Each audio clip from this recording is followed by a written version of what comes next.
désormais officiel, le Cameroun n'organisera pas la CAN 2019.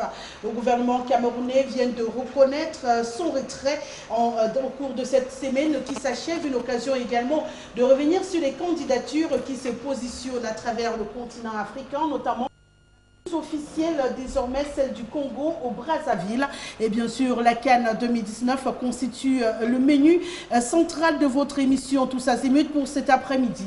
Mais avant d'y arriver, nous aurons l'occasion tout d'abord de parler d'éducation avec ce nouveau procédé de paiement des frais de scolarité qui ne semble pas toujours faire plaisir à tous les établissements scolaires au Cameroun, mais également et surtout de notre société de transport aérien qui coule au fur et à mesure et viennent d'être mis à l'écart de l'association des transports aériens. Une suspension due à la qualité des services rendus par Camerco. On en parlera également. Sur la sellette cet après-midi, Fayengo Francis, désormais à la tête du comité national de désarmement, de démembrement et bien sûr de réintégration des militaires, non seulement dans le septentrion, mais également dans le sud-ouest et le nord-ouest du Cameroun. On questionnera déjà la mise sur pied de ce comité, mais en plus le choix de Fayengo Francis par le chef de l'État. Mesdames, Messieurs, merci de nous honorer de votre présence et bienvenue sur Tous Azimuts.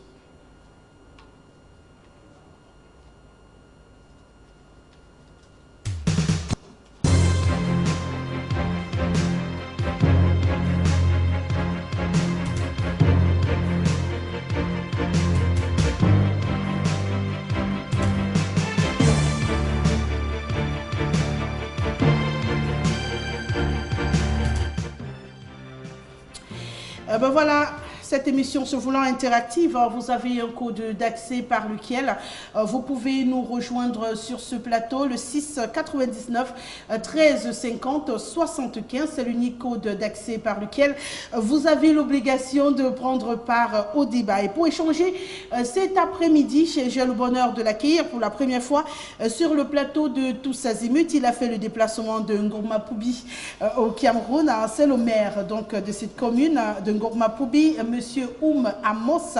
Il est en même temps secrétaire général adjoint des communes et villes unies du Cameroun pour parler de l'association, mais également membre du comité directeur de l'Union des populations du Cameroun. Bienvenue, monsieur le maire. Merci. Oui, allez-y. Je dis bonjour à tous les téléspectateurs et surtout bonjour aux populations du Cameroun.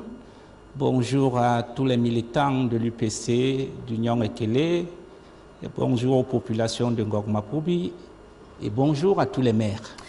Comment se porte justement Ngorma Poubi en ce moment? On n'entend pas beaucoup parler de cette commune ces derniers temps. En fait, beaucoup de gens ignorent Ngorma Poubi parce que Ngorma Poubi est situé entre Douala et Yaoundé. Et principalement, la ville phare de Ngorma Poubi, c'est Boumiébel que les gens connaissent parce qu'il y a beaucoup de gens qui m'appellent le maire de Boumiébel. Mais concrètement, ce n'est pas Boumiébel qui est le chef-lieu de l'arrondissement, c'est Ngorma Poubi. Boumiébel n'est que la vitrine et une place très bien connue de presque tous les Camerounais de par son activité économique, la viande de brousse, le soya, et les gésiers de Boumiébel, bien sûr. Alors, bienvenue une fois de plus sur ce plateau, monsieur le maire Oum Amos. Également sur ce plateau, le responsable de la communication du Manidem, qu'on ne présente d'ailleurs plus, monsieur Bedimokou. Merci d'avoir honoré une fois de plus cette invitation. C'est moi qui vous remercie. C'est un plaisir et un honneur pour le Manidem chaque fois d'être invité sur votre plateau. Sinon, comment se porte le Manidem en ce moment? Pas de secousses à l'horizon, non? Non, très bien. Le Manidem n'a jamais eu de secousses. Le Manidem est un parti présent sur la scène politique camerounaise et ça, tout le monde le reconnaît. Bien entendu, nous serons rejoints également, il est annoncé dans les couloirs Abel et Limbi Lobé cet après-midi. Mais en attendant donc que le panel soit totalement au complet sur ce plateau, je vous suggère, bien sûr, après la transition, d'ouvrir les débats.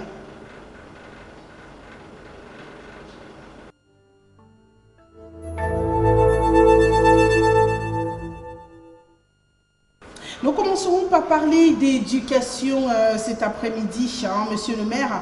La mesure du MINSEC annulant bien entendu les versements d'argent au sein des établissements scolaires depuis le début de cette année 2018 ne fait pas que des heureux, puisqu'il faut reconnaître que c'est une innovation aujourd'hui qui crée plutôt des grincements des dents. Beaucoup de responsables des établissements scolaires n'ont toujours pas reçu la quote-part réservée. Du coup, le fonctionnement est un tout petit peu plombé dans les établissements scolaires. En fait, le reversement des frais de scolarité ne peut pas plomber le fonctionnement d'un établissement. Et d'autant plus, ce qu'on doit savoir, c'est que chaque mesure a ses avantages et ses conséquences. Moi, je pense que la décision du MINSEC est une très bonne décision, d'autant plus que nous avons vu que les frais de scolarité parfois sont perçus par n'importe qui.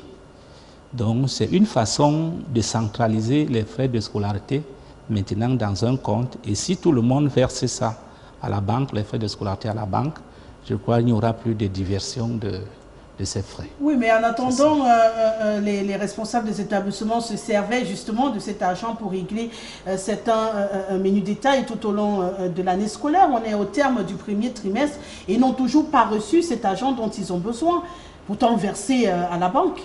En fait, je crois qu'on doit prendre des mesures pour que les responsables des établissements scolaires puissent percevoir cet argent. C'est tout ce qu'il faut. En attendant, mais le fait oui, d'orienter les frais de scolarité vers les banques, ce n'est pas une mauvaise chose. Oui, bon, bien c'est clair, hein, on en a parlé ici, Monsieur Bedimo, c'est pas une mauvaise chose en soi, mais seulement aujourd'hui, peut-être un peu enrayer la machine de fonctionnement également. Voilà, alors, je pense qu'il faut commencer par se demander la raison de cette nouvelle mesure. Pourquoi cette nouvelle mesure? Peut-être si on remonte plus loin, on doit se poser la question de savoir pourquoi est-ce qu'on a institué des frais. Déjà, ça va contre le programme du Manidem. Faut-il le rappeler? Le programme du Manidem prévoit l'école gratuite de la maternelle jusqu'à la fin du secondaire. Bon, on n'en est pas encore là. Il arrive qu'on paye encore des frais élevés. Hein. Ça, il ne faut pas le refuser. C'est des frais très élevés parce que pour un parent qui, dans un établissement public, paye une cinquantaine de mille, une soixantaine de mille par enfant, c'est énorme par rapport au programme, à ce que le Manidem prône. Maintenant, s'il arrive donc qu'on paye, il faut commencer à se demander d'abord pourquoi est-ce qu'on paye. On paye peut-être pour le choix d'établissement pour avoir un certain fonds et pouvoir régler certains problèmes d'urgence. Parce qu'on sait qu'avec l'hypercentralisation du Cameroun, s'il arrive qu'on attende que des fonds viennent du ministère, les lycées ne vont pas vivre. Le MINSEC ou le MINBAS. Oui, bon, nous sommes en train de parler du secondaire. Voilà, donc nous parlons du secondaire, donc le MINSEC en l'occurrence. Maintenant, cette nouvelle mesure, déjà comme toute nouvelle mesure, hein, elle est diversement accueillie. Il y en a qui trouvent que c'est une bonne chose parce qu'on va peut-être sécuriser les fonds d'inscription, les frais d'inscription. Et puis, on pourrait aussi se dire, quand on a mis cette nouvelle mesure, est-ce que on a pensé à toutes les conséquences? Si on a jugé que les fonds n'étaient pas bien gérés par les responsables des établissements, il a donc fallu qu'on crée ces comptes spéciaux. Il ne faut donc pas qu'on passe d'un détournement à un autre, parce que si on suppose que... Alors, si je comprends bien pour vous, c'était une solution plutôt au détournement de l'argent par les responsables. Mais moi, je pense que l'objectif premier de la mesure était la sécurisation des frais d'inscription. Sinon, je ne vois pas une autre raison. Bon, on va passer à côté le fait qu'on ait choisi des opérateurs de téléphonie étrangers pour leur donner cette manne encore. Bon, mais peut-être là n'est pas le débat en ce moment. Maintenant, s'il a fallu sécuriser les fonds et que cela conduise plutôt maintenant à, je vois, vous avez titré l'agonie carrément, peut-être votre titre est fort, à l'agonie des établissements, tout au moins, c'est-à-dire à l'étranglement des établissements qui n'arrivent plus à avoir un petit fonctionnement minimal, alors là, ça pose des questions. Et j'ai peur que ça ne soit de l'argent détourné d'une poche à une autre. Bon, espérons que cela va se corriger rapidement et qu'on donnera aux établissements du secondaire les moyens de fonctionner normalement. En attendant donc que Nalova Lyonga trouve un moyen de faire un tout petit peu pression sur les différentes structures justement qui ont pu encaisser cet argent, parce qu'on le rappelle, le parcours que doit effectuer cet argent avant d'être réparti dans les établissements n'a pas une totale clarté quand même pour les uns et les autres. Hein. Du coup, ça reste un véritable problème. Est-ce qu'on passe d'un détournement par les chefs d'établissement à un détournement par quelqu'un d'autre? Par les structures de finances?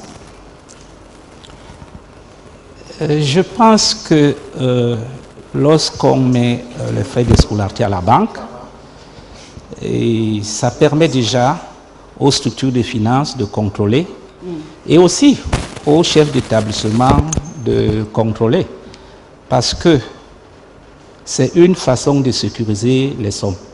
Moi, je pense que les finances ne peuvent pas détourner cet argent, mais l'État a besoin plutôt de voir la clarté sur la gestion de cet argent et de savoir combien chaque établissement peut encaisser au cours d'une année scolaire. Est-ce qu'on n'aura pas à la fin, par exemple, le reversement de cet argent dans un autre chemin que celui auquel il est destiné? Parce que malheureusement, on a cette réalité au Cameroun où avec la même caisse du côté de Yaoundé, on prend ici, on attribue de l'autre côté. Est-ce qu'on ne va pas au final se retrouver justement avec ce problème enfant où on aura attribué l'argent de fonctionnement de ces établissements à un autre problème du Cameroun? En fait, je crois que l'État doit assumer. Lorsqu'on aura effectivement les estimations des versements des établissements en fin d'année, l'État pourra prendre une décision, c'est ce que moi je pense. Mais en attendant, parce que on va passer toute une année la scolaire, gestion de ces frais obéit à un certain canevas. D'accord. Avant de sortir de ce sujet, puisqu'on est dans le zapping, on va accueillir sur ce plateau M. Abel Elimbilobé. Je préfère ne pas m'aventurer à dire le conseiller municipal parce que si j'ai bonne mémoire, il a démissionné. Donc on va parler simplement de l'homme politique. Bienvenue M. Elimbilobé. Merci Madame Aïssi. Et vous allez devoir m'excuser des contingences pour mon petit retard. Vous savez que le samedi pour moi est un jour ouvrable. Comme pour nous tous. Ça peut expliquer que je sois arrivé un peu en retard. Et puis, bien sûr que j'ai notifié ma démission au président du conseil municipal, mais conformément à la loi, il n'a pas encore accusé réception. Vu comme ça, je suis un peu contraint de rester conseiller municipal. Donc on continuera quand même à vous compter à chaque conseil. Mais tant que le maire n'a pas accusé réception de ma lettre, là, ma démission n'est pas valide conformément à la loi, sauf que la loi me réserve une dernière voie qui ne dépend donc plus de l'accusé de réception du maire. Je n'ai pas encore actionné cette voie-là. Mais je crois que je vais l'actionner d'ici le 31 décembre. D'accord. Vous nous avez trouvé en plein dans ce sujet de l'éducation. La ministre Nalova Lyonga qui a pris une mesure ici qui visait à centraliser un tout petit peu les frais de scolarité. Mais aujourd'hui, c'est devenu un véritable handicap de fonctionnement pour les établissements scolaires qui n'ont toujours pas reçu la quote à eux réservée. Cette décision du ministre, je l'ai combattue à ma moindre mesure dès qu'elle a été prise. D'abord parce qu'elle établit publiquement les anachronismes qui font en sorte que les gens considèrent que la décentralisation ne marche pas. Cette décision est très mauvaise parce qu'elle vient à un moment où la culture globale du pays est à la décentralisation. Décentralisation politique, comme le veut la Constitution, mais la décentralisation administrative aussi, et même la décentralisation des mentalités. On ne peut pas comprendre que Mme Nalova a été élevée, éduquée dans un environnement où elle payait ses frais de scolarité à l'école, là où elle allait. Et peut-être 20 ans, 30 ans, 40 ans plus tard, au moment où on veut se départir du centralisme, c'est à ce moment qu'elle imagine que quelqu'un qui est à Kumba paye d'abord au trésor à Yaoundé, pour que Yaoundé commence à renvoyer cet argent au lycée qui est à Kumba. Elle pense que c'est dans sa tête là, elle pense que c'est quelque chose qui marche. C'est normal que ça ne marche pas. C'est normal. C'est quand même un haut fonctionnaire qui pose énormément de problèmes, Madame Nalova. Quand elle a commencé cette affaire, j'ai dénoncé ça, non seulement parce que ça représente un surcoût. Pourquoi je suis allé au lycée? Moi, je n'ai fait que le lycée. Le CS de Bonadumbe, le lycée Newbel. J'ai payé l'argent chez l'intendant, c'est-à-dire l'argent comptable officiel que l'État place, le gouvernement, la fonction publique place auprès de l'établissement scolaire pour encaisser les recettes qui permettent le fonctionnement de cet établissement scolaire. Nous sommes dans les années 75. On avait déjà à l'esprit de décentraliser à ce petit niveau-là. D'où vient-il qu'au moment où on veut décentraliser tout le pays, Madame Nalova pense qu'il faut que l'argent vienne d'abord au trésor à Yaoundé. Pour qu'on commence maintenant à renvoyer l'argent au lycée de Newbel, au lycée polyvalent. Voilà donc que nous sommes en décembre, l'argent n'est pas entre les mains des proviseurs qui doivent financer le petit fonctionnement de l'établissement. Finalement, au-delà de ça, il y a un enrichissement qui ne s'explique pas à des opérateurs privés.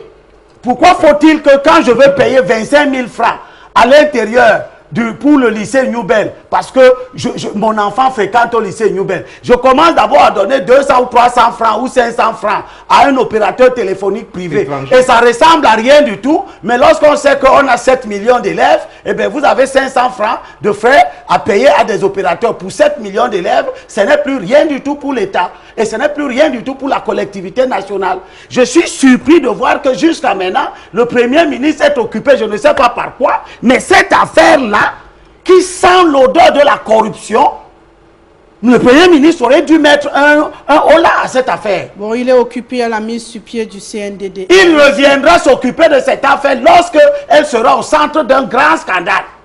Parce que dans notre pays, on ne réagit qu'après coup. Mais tout le monde voit très bien que c'est une mauvaise mesure.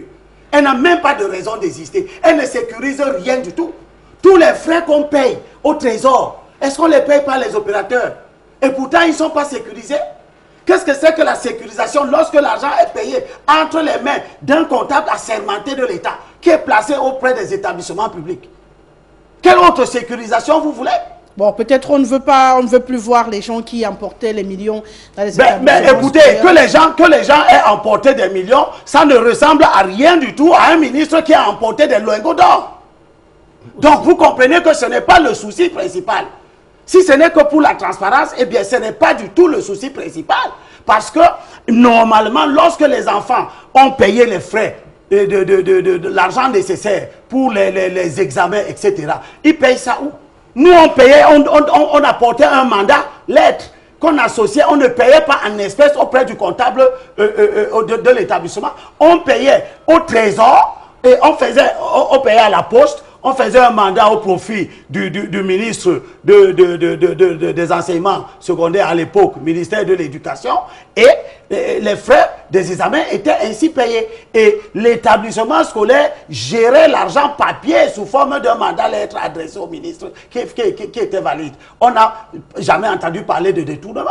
Bien. Et on entend parler de détournement pour des choses où l'argent est payé même au trésor, on le détourne là-bas. Donc le souci ne peut pas être la sécurisation des fonds. On ne peut pas pour la sécurisation des fonds créer des lenteurs administratives qui entraînent le dysfonctionnement de tout le système. Je crois que ceux qui ont pensé à ça avaient d'autres motivations. Voilà, justement, Bédimo qui ne partageait pas totalement cet avis tout à l'heure, parce qu'il trouvait que ça sécurisait quand même cet argent un tout petit peu. Non, pas que je ne partage pas. Je partage en gros ce que Edmilbe vient de dire. J'ai dit là, on a cru percevoir une volonté de sécurisation.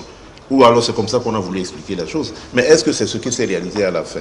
Moi, je voulais dire en résumé deux choses. Premièrement, cette intrusion des opérateurs privés étrangers dans la collecte des fonds de l'État est malsaine.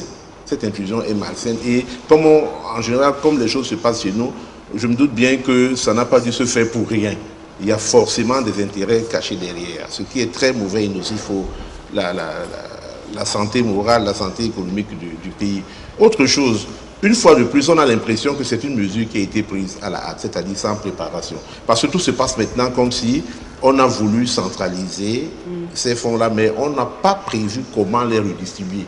C'est ce que ça veut dire. Si au bout de 3 mois, nous allons à la fin du premier trimestre, si au bout de 3 mois, les chefs d'établissement se plaignent qu'ils n'ont pas perçu cet argent, ça veut dire qu'aucun mécanisme au départ n'était prévu pour ventiler ces fonds auprès des établissements. Je ne sais même pas par quel coefficient, je ne sais comment ils procéderont pour les redistribuer aux établissements. Peut-être, j'espère qu'ils ont une bonne comptabilité pour savoir que tel établissement a tel nombre d'élèves ayant réglé ses frais et qu'il faudra donc retrocéder les frais aux établissements. Mais ça sent à 1000 lieues la corruption et le détournement de fonds, malheureusement. On va une fois de plus, hein, monsieur le maire, peut-être noter quelques limites dans ces initiatives pourtant louables d'innovation, parce qu'on voudrait sortir un tout petit peu, on veut rentrer dans du numérique comme partout ailleurs, mais ça ne se fait pas quand même sans conséquences. Ce que je sais, c'est que la plupart des preneurs de décision, des décideurs au MINESEC, c'est des professeurs et des anciens proviseurs, et aussi des potentiels proviseurs, parce que ceux-là qui prennent ces décisions, qui les proposent au ministre, parce que généralement le ministre ne prend pas une décision. Il y a des directeurs qui font des études par rapport à un problème et ils viennent proposer au ministre pour qu'ils prennent une décision. Qu'ils décident. Donc c'est eux qui décident. Voilà. Mais si eux, les acteurs, ça veut dire les enseignants, parce que ce n'est pas les administrateurs civils qui sont au MINESEC, c'est les enseignants, eux, qui ont fait ces études. Je crois que si c'est pour expérimenter quelque chose qu'ils vont faire après, peut-être ça donne. Mais pour le moment, ça crée des retards. Mais si c'est pour expérimenter, on ne sait pas. Est-ce que vous pensez qu'il fallait expérimenter cela en pleine année scolaire aussi? Puisque là, par exemple, on a cette situation avec les établissements qui sont un tout petit peu tenus par la gorge aussi. En fait, chaque mesure, comme je l'ai déjà dit, a toujours ses avantages et ses conséquences. Peut-être une dernière réaction sur ce sujet afin qu'on puisse avancer. Je pense que les gens s'amusent avec la question de la mauvaise gouvernance. On parle, on se plaint, mais les gens ont déjà la liberté de mal gouverner. Ils sont quasi assurés qu'ils peuvent prendre des mesures qui peuvent générer n'importe quel dysfonctionnement. Il ne leur arrivera rien. Même le sentiment de réprobation nationale ne leur fait pas peur. L'année passée, il n'y a pas eu de problème. On a volé l'argent dans quel établissement alors qu'on a payé dans les intendances. On a payé dans les comptes bancaires des établissements les frais de scolarité. On a volé l'argent de quel établissement? Qu'on nous dise. Quand on vole l'argent dans un établissement, mais l'État sait ce qu'il faut faire par rapport aux gens, aux élèves qui subissent le préjudice, puisque chacun peut prouver qu'il a payé ses frais d'examen ou ses frais de scolarité. Donc en réalité, une fois que les élèves ont payé leurs frais d'examen et leurs frais de scolarité, l'État leur doit ce service. Si un fonctionnaire détourne cet argent, comme Dieu seul sait, qu'on détourne de l'argent partout, l'État n'a pas cessé pourtant de fonctionner. Et il prend des mesures partout où on détourne. D'où vient-il qu'on nous fasse croire, alors que nous sommes en quête de progrès dans tous les secteurs, et qu'il incombe à chacun d'entre nous qui arrive à un poste de responsabilité, d'implémenter des actions qui sont des progrès? On se retrouve avec une décision qui fait qu'en décembre, les caisses des établissements scolaires sont vides, les professeurs ne peuvent pas acheter la craie, ils ne peuvent rien faire, ils se plaignent partout et ça n'émeut personne. Est-ce que c'est normal que des milliers de proviseurs se plaignent et que ça n'émeuve personne? C'est ça la question que je pose. En attendant donc de trouver réponse à ces questions que nous nous posons tous, Monsieur Elimbi Lobé, on va prendre quelques réactions des téléspectateurs qui sont très mobilisés ce matin, une fois de plus. Bonsoir, allant dans le sens de Monsieur Lobé Elimbi, la décision de rétro-pédalage du MINESEC montre à suffisance que chez nous, on décide, après on s'en va réfléchir sur la faisabilité. D'un autre côté, on se demande si nos ministres, notre ministre a vu des décisions, enfin nos ministres ont vu des décisions décisions qu'ils prennent, s'ils ont vraiment été à l'école. Bon, au vu des décisions, je crois que c'est ce qu'il veut dire. Les décisions qu'ils prennent, on aimerait bien savoir s'ils sont vraiment allés à l'école. C'est Désiré de Mombo qui nous écrit. Et Mombo, je crois que c'est à Yaoundé. Résolver, ben oui, c'est vrai, hein, quelques petits soucis ce matin. Monsieur a raison, la corruption règne au Cameroun. De nos jours, l'école devient de plus en plus compliquée. Toujours dans les réactions des téléspectateurs pour ce matin. Bonsoir le panel, je m'interroge comment dans une république les ressources financières de l'État passent par les opérateurs privés s'il n'y a pas un agenda caché de corruption. C'est Samuel qui nous écrit depuis Macaque. En continuant dans la lancée des problèmes de fonctionnement au Cameroun, la Camerco est également dans le siège suspendu pour 1 an par le régulateur. L'IATA, la Cameroon Airline Corporation, a donc été suspendue par l'association internationale des transports aériens pour plusieurs cas de non-conformité aux normes d'exploitation de l'aviation civile. On va dire plus clairement, monsieur Elimbi Lobé, avec le retrait de la certification IOSA, la compagnie camerounaise perd automatiquement sa qualité de membre de l'association et est également suspendue du réseau des agences de voyage à travers le monde qui ne couleront plus ses billets. Donc désormais, on ne pourra plus vendre nos billets un peu partout dans le monde. Ça pourrait être véritablement préjudiciable pour une société déjà qui a du mal à décoller au Cameroun depuis un moment. Oui, c'est regrettable. Mais ce qui est regrettable, c'est qu'est-ce qui nous amène dans cet état de choses. Qu'est-ce que c'est que cette histoire où une compagnie d'aviation qui a été créée dans les années 70, devant nous tous, sans remous, sans tambour, sans trompette. Les gens ont travaillé là-dedans. Ils ont tellement bien travaillé que c'est tombé. On se bat pour relever cette entreprise. Elle devient le lit de toutes sortes d'intrigues. Comme pour empêcher par tous les moyens que ça ne se relève. Mais qu'est-ce qu'on gagnerait à ce que Cameroun... Mais il y a des gens, je suis venu ici avec une publication faite par un employé de la Camer qui était un navigant. Qui est allé... De la défense Camer ou de la Camerco actuellement? Les deux. D'accord. Les deux. Qui est allé à la retraite. Elle s'appelle Yolande Baudion.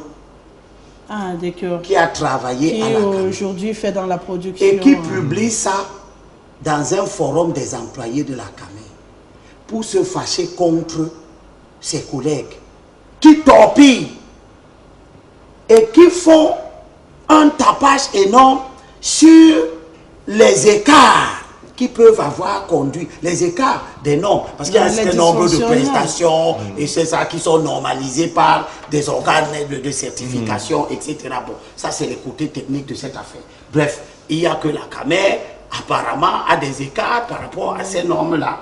Et au nom d'ailleurs, quand tu arrives à l'aéroport à Douala... Au nom de ces écarts, elle peut courir des sanctions. Bien. Mais, à l'intérieur de cette entreprise, les employés de cette entreprise eux-mêmes accusent leurs propres collègues. Écoutez ce que cette femme dit dans sa lettre. Ça donne de la chair de poule. Nous savons tous qu'après un contrôle IOSA, si des findings, écarts, sont constatés, un délai est donné à la compagnie pour se conformer. Et dans le cas d'espèce, Camerco a eu 120 jours pour les corriger. Et la compagnie y a travaillé, rendu compte et attend la mission IOSA, sauf amnésie de ma part. Et corrigez-moi si je me trompe. Si les écarts de sécurité s'avèrent dangereux pour la vie des passagers et équipages IOSA, IOSA clouera les avions au sol, ipso facto, on le sait tous.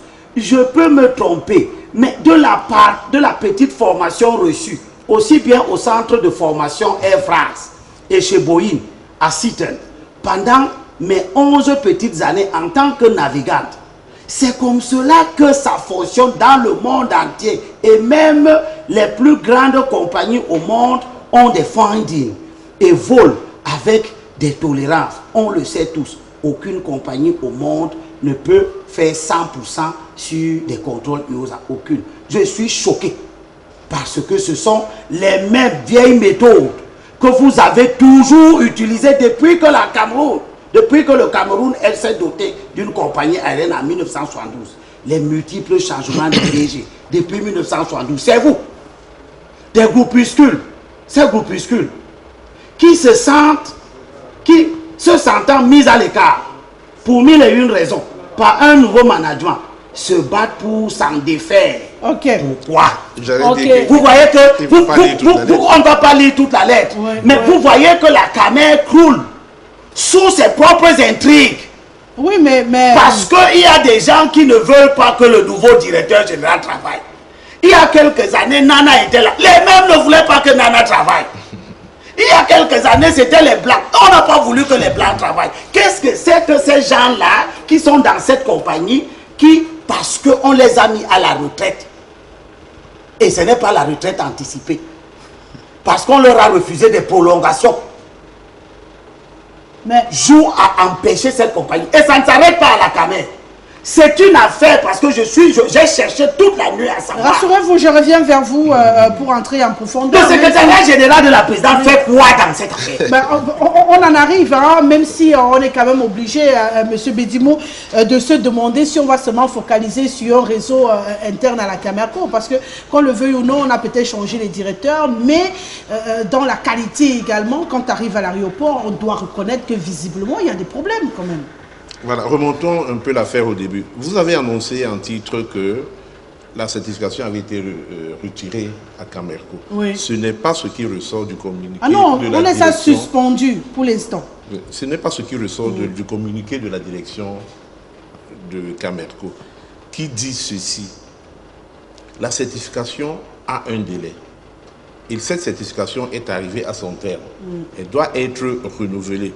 Alors, on a l'impression que tout de suite, certaines personnes ont saisi l'occasion pour jubiler d'une éventuelle suspension de Camerco. Ce n'est pas ce qui ressort de la communiqué de la direction. On ne va pas jouer avec les mots, mais bien sûr, sur cette réalité. Écoutez, lorsqu'on approche la deadline, on renouvelle immédiatement, on ne reste pas en période vide. Le communiqué de la direction parle de ça, parle des 120 jours que Elimilou a évoqué tout à l'heure. Et puis, le communiqué dit aussi ceci. Aucun élément négatif actuellement ne permet de montrer que cette certification ne sera pas renouvelée. Donc on a l'impression qu'il y a des oiseaux de mauvais augure qui ont très vite chanté la suspension de Camerco. Et ça pose un problème de fond, qui est lequel? On a l'impression que on voudrait que, comme on n'aime pas Biya, je ne suis pas celui qui l'aime, mais je suis un militant d'un parti d'opposition et qui s'oppose à tout le système néocolonial mis en place au Cameroun depuis l'aube des indépendances, mais on est arrivé au Cameroun à vouloir confondre le Cameroun à Paul Biya. Donc on a l'impression qu'en démontrant que rien ne marche sous Biya, on met à mal le régime Biya. On va peut-être développer ça tout à l'heure, même en parlant de la CAN et tout cela. Donc, jusqu'ici, il n'est pas établi qu'une suspension ait été prononcée contre Camerco. Il y a une certification qui est arrivée à son terme et le Camerco est en voie de renouveler cette certification. Maintenant, il y a une autre sanction, M. Kouo, ils ont 120 jours, comme il le disait. Non, c'est dans les règles. J'ai un pilote qui a piloté pour aller à Dakar et qui est en route pour rentrer avec des passagers. Je peux même vous donner ça. Non, bien entendu. Mais il faut reconnaître... Écoutez, je n'avais pas... voilà, vous allez chuter. Oui, je n'avais pas terminé tout à l'heure. Je suis en train de dire que la question maintenant qu'on se pose, pourquoi le moment est-il choisi pour un collectif de 53 employés, comme ils se désignent eux-mêmes, abusivement mis à la retraite? Pour maintenant, on a l'impression de sonner le glas de Camerco. Ça pose un problème. On se demande pourquoi. Est-ce que c'est des méthodes de revanche ou quoi que ce soit? C'est ce qui explique la longue lettre que j'ai aussi lue que l'ancien navigant de Camerco a posté, parce qu'on a l'impression qu'à l'intérieur de la maison même, il y en a qui jubilent que la société soit mise en difficulté. D'où sort-il qu'un collectif opportunément se saisissent de l'occasion pour donc dénoncer et vouer aux gémonies la gestion de Cameco. Pourtant, ces écarts a été dit, aucune compagnie au monde n'est à 0 écart de... Prenez un peu ce petit extrait que cette navigante écrit à ses 53 mises à la retraite et qui sont fâchés. Elle leur demande, donc, vous voulez dire que c'est parce que vous êtes à la retraite que Cameco a eu des écarts de grâce arrêtés. Tout le monde pense que Camer, c'était le paradis. Faux. Camer est tombé. Et vous y étiez. Nous y étions. SIMM. Bien non. Vous allez encore dire que c'était la faute aux dirigeants. Ce sont les dirigeants qui vidaient l'avion de ses boissons. Ce sont les dirigeants qui trafiquaient les billets d'avion. Ce sont les dirigeants qui prenaient les billets à 10% et les revendaient aux commerçants avec lesquels certains des employés signaient des faux actes de mariage. Ce sont des dirigeants qui fabriquaient des faux diplômes qui servaient à certains, etc. etc. La maison, cette entreprise, on dirait qu'elle est pourrie des racines jusqu'à... Donc, on ne veut pas que Dikoum qui est là redresse l'entreprise. Mais monsieur Elimbi Lobé, ça c'est pour revenir à monsieur le maire Oumamos sur ce plateau. On ne va pas quand même mettre tout sur le dos d'un réseau qui serait en poids à démanteler ou à tuer Dikoum à la tête de cette Cameco, parce qu'on le veuille ou non, tu as dit également quelque chose qui est vrai, c'est que c'est pourri en profondeur depuis, et c'est comme dans beaucoup de structures au Cameroun. Je pense en même temps qu'il faille faire un balayage propre à l'intérieur de cette structure, et je ne crois pas qu'un réseau interne à une société soit plus fort que les autorités quand même. Bon, en fait, moi je pense que la Cameco est un cadeau empoisonné. Vraiment, quand vous acceptez la direction de Cameco, vous allez avoir tous les problèmes du monde. Ce que Limbe a dit, moi j'ai eu à rencontrer un ancien directeur de Cameco à la retraite qui m'a dit la Cameco ne pourra pas se relever si un directeur, un ancien directeur, quelqu'un de l'intérieur n'est pas directeur général de la Cameco. Bon, vous pouvez comprendre. Donc, si on comprend bien, on ne voudrait pas les chefs parachutés à la tête directement de la structure. On voudrait quelqu'un qui a gravi les échelons à l'intérieur. Ça met dans le moulin de l'île.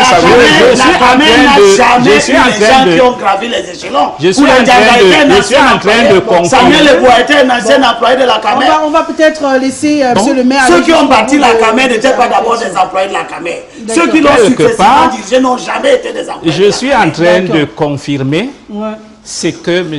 Elimbi Lobé a dit.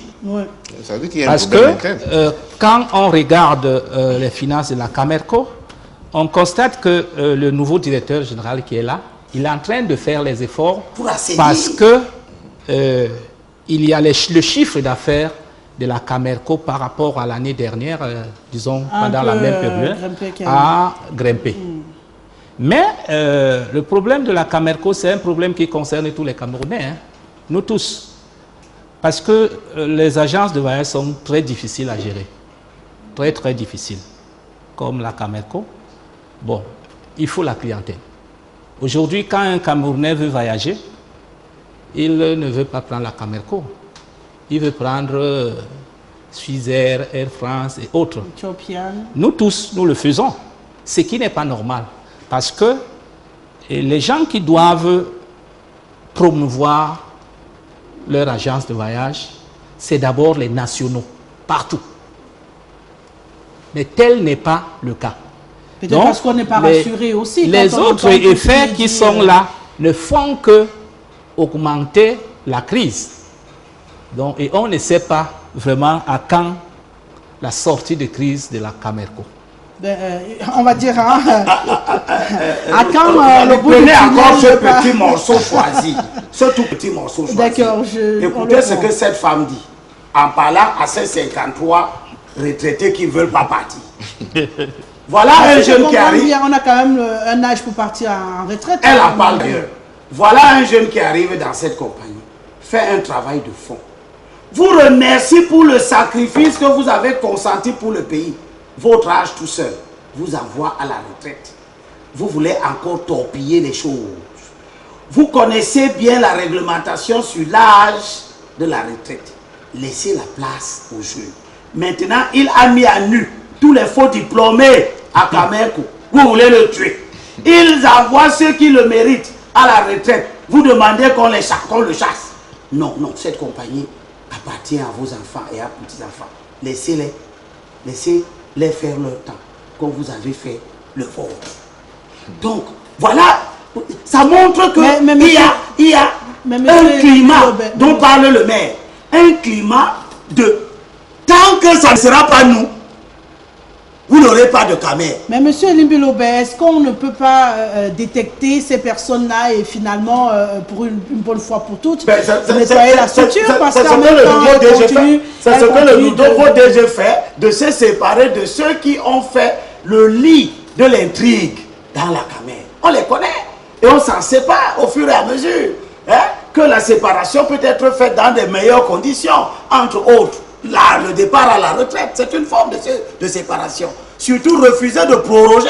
Oui, mais dit comme ça risque d'apparaître comme une sanction. Mais écoutez, si vous devez aller à la retraite, vous devez aller à la retraite. Et si en plus vous êtes un intrigant, c'est encore une bonne raison d'attendre votre âge et vite vous faire partir. Non, il ne faut pas dire qu'aller à la retraite, c'est une forme de séparation comme sanction. Ça veut dire qu'on va naturellement à la retraite parce qu'on atteint la limite d'âge. Oui, mais vous savez justement, ces intrigues montrent que les gens qui ont atteint la limite d'âge ne veulent pas partir. Parce que, d'ailleurs, ce n'est pas aujourd'hui qu'il a été dit, quelqu'un a dit que la retraite n'est pas une sanction. C'est une aspiration légitime au repos. Mais les gens ne la prennent donc pas comme cela. Ce qui est de bonne guerre, puisqu'en même temps, les avantages s'en vont. On va prendre quelques réactions qui seront également couplées au premier sujet du zapping avant d'avancer. Bonsoir à tout le panel. Cette mesure de paiement des frais à la banque plombe énormément. N'appelez surtout pas, s'il vous plaît, les appels uniquement par SMS, les réactions, sinon ça rend hyper compliqué la lecture des SMS. Je disais tantôt, bonsoir à tout le panel. Cette mesure de paiement des frais à la banque plombe énormément le fonctionnement dans les établissements. Je sais de quoi je parle et je n'en dirai pas plus. Olivier Ahmed qui nous écrit depuis leur paume. On va poursuivre avec le MINSEC est vrai dans cette mesure, dans cette première. Premièrement, sécuriser les fonds et maîtriser les effectifs en vigueur. Secondo, sauver les parents d'élèves de l'arnaque sur le paiement des APE devenu obligatoire. C'est Tongan Zambi qui nous écrit depuis Kribi. Apparemment, elle doit être bien imprégnée de ce qui se passe. Bonsoir à vous sur le plateau. Cette mesure est louable mais n'a pas été bien mûrie et donc c'est la preuve du management par embuscade. C'est Tony qui nous écrit depuis Douala et il renchérit. Camerco est un gouffre financier au lieu de faire preuve de rentabilité, mais se contente de faire dans le fonctionnement. On va donc poursuivre cette lecture de SMS. C'est la mauvaise gestion, trop de corruption. Oh là là là là là là là, non, on va pas être grossier, hein, on va pas insulter, hein, c'est pas poli, d'accord? Vous pouvez ne pas être d'accord avec une position ou une situation, mais dites-le avec un peu de politesse, sinon je serai dans l'obligation de ne pas lire votre SMS. Bonsoir le panel, Elimbilobe a raison, c'est une mafia organisée par Nalova Lyonga et tout ça au vu et au de tout le monde et au profit de Nalova, bien entendu. Hein, ça va être compliqué pour moi de continuer, énormément d'appels qui m'empêchent radicalement d'y aller. Je disais tantôt au profit de Nalova et de ses acolytes au sein de l'administration de connivence avec MTN et Orange qui spolie les parents d'élèves qui d'une somme de 400 francs en plus et par élève. C'est ce genre de mesures qui nous révolte et qui révolte comme les gilets jaunes en France. Il faut que ça s'arrête rapidement. C'est Lien Manim depuis Yaoundé. On va prendre encore une autre réaction. Bonsoir à vous. S'il vous plaît, dites-moi dans quel domaine le Cameroun est en train d'évoluer. Oh là là. Bon, on va être obligé de s'arrêter. Hein, parce que si vous continuez d'appeler, moi je suis dans l'incapacité de lire les SMS et on est obligé d'avancer. Donc sur la sellette cet après-midi, Fayengo Francis, nommé par décret présidentiel à la tête du Comité national du désarmement, démobilisation et réintégration. On peut quand même, monsieur le maire, on va commencer par questionner l'importance de ce comité. La création de ce comité, avant de nous intéresser à Fayengo Francis, qui est sur la sellette cet après-midi. Et moi, je salue la création de ce comité. Je pense que c'est une volonté de l'État de ramener la paix dans ces régions de mouvement. Donc, et la personne qui a été choisie, Fayengo Francis, je pense qu'il mérite parce que c'est quelqu'un que nous connaissons bien. Il a montré ses capacités ici à Douala et un peu partout où il a travaillé. Nous pensons qu'il est capable d'assumer ce rôle de président du Comité national de désarmement. Ouais. Bon, on va rentrer en profondeur sur l'homme, le temps d'apprécier d'abord la création de ce comité. Pour vous, vous avez la sensation que c'est le moment et que c'était important ce comité finalement? Oui, absolument, il n'était que temps. Quelle est la position du Mandem par rapport à la crise anglophone depuis? Nous avons dit, on ne joue pas, je ne sais pas par électoralisme ou quoi que ce soit, à faire un jeu d'équilibriste. Il faut demander aux sécessionnistes de déposer les armes parce que toute cette crise a eu lieu parce que certaines personnes ont décidé de prendre des armes pour tuer le Cameroun. Tuer le Cameroun, c'est-à-dire essayer de remettre en question ce que des milliers et des milliers de morts depuis les années 50 ont essayé de construire, c'est-à-dire l'unité du Cameroun, parce que ceux qui demandaient l'indépendance, la véritable indépendance, l'ont demandé après l'unification, la réunification du Cameroun. On a tant bien que mal réussi à monter un État uni, et voilà que 50 ans, 60 ans après, des individus se lèvent, prennent des armes pour partitionner le Cameroun. Cela est inadmissible et c'est la position du Mandem. Et nous avons demandé depuis toujours que ces gens déposent les armes.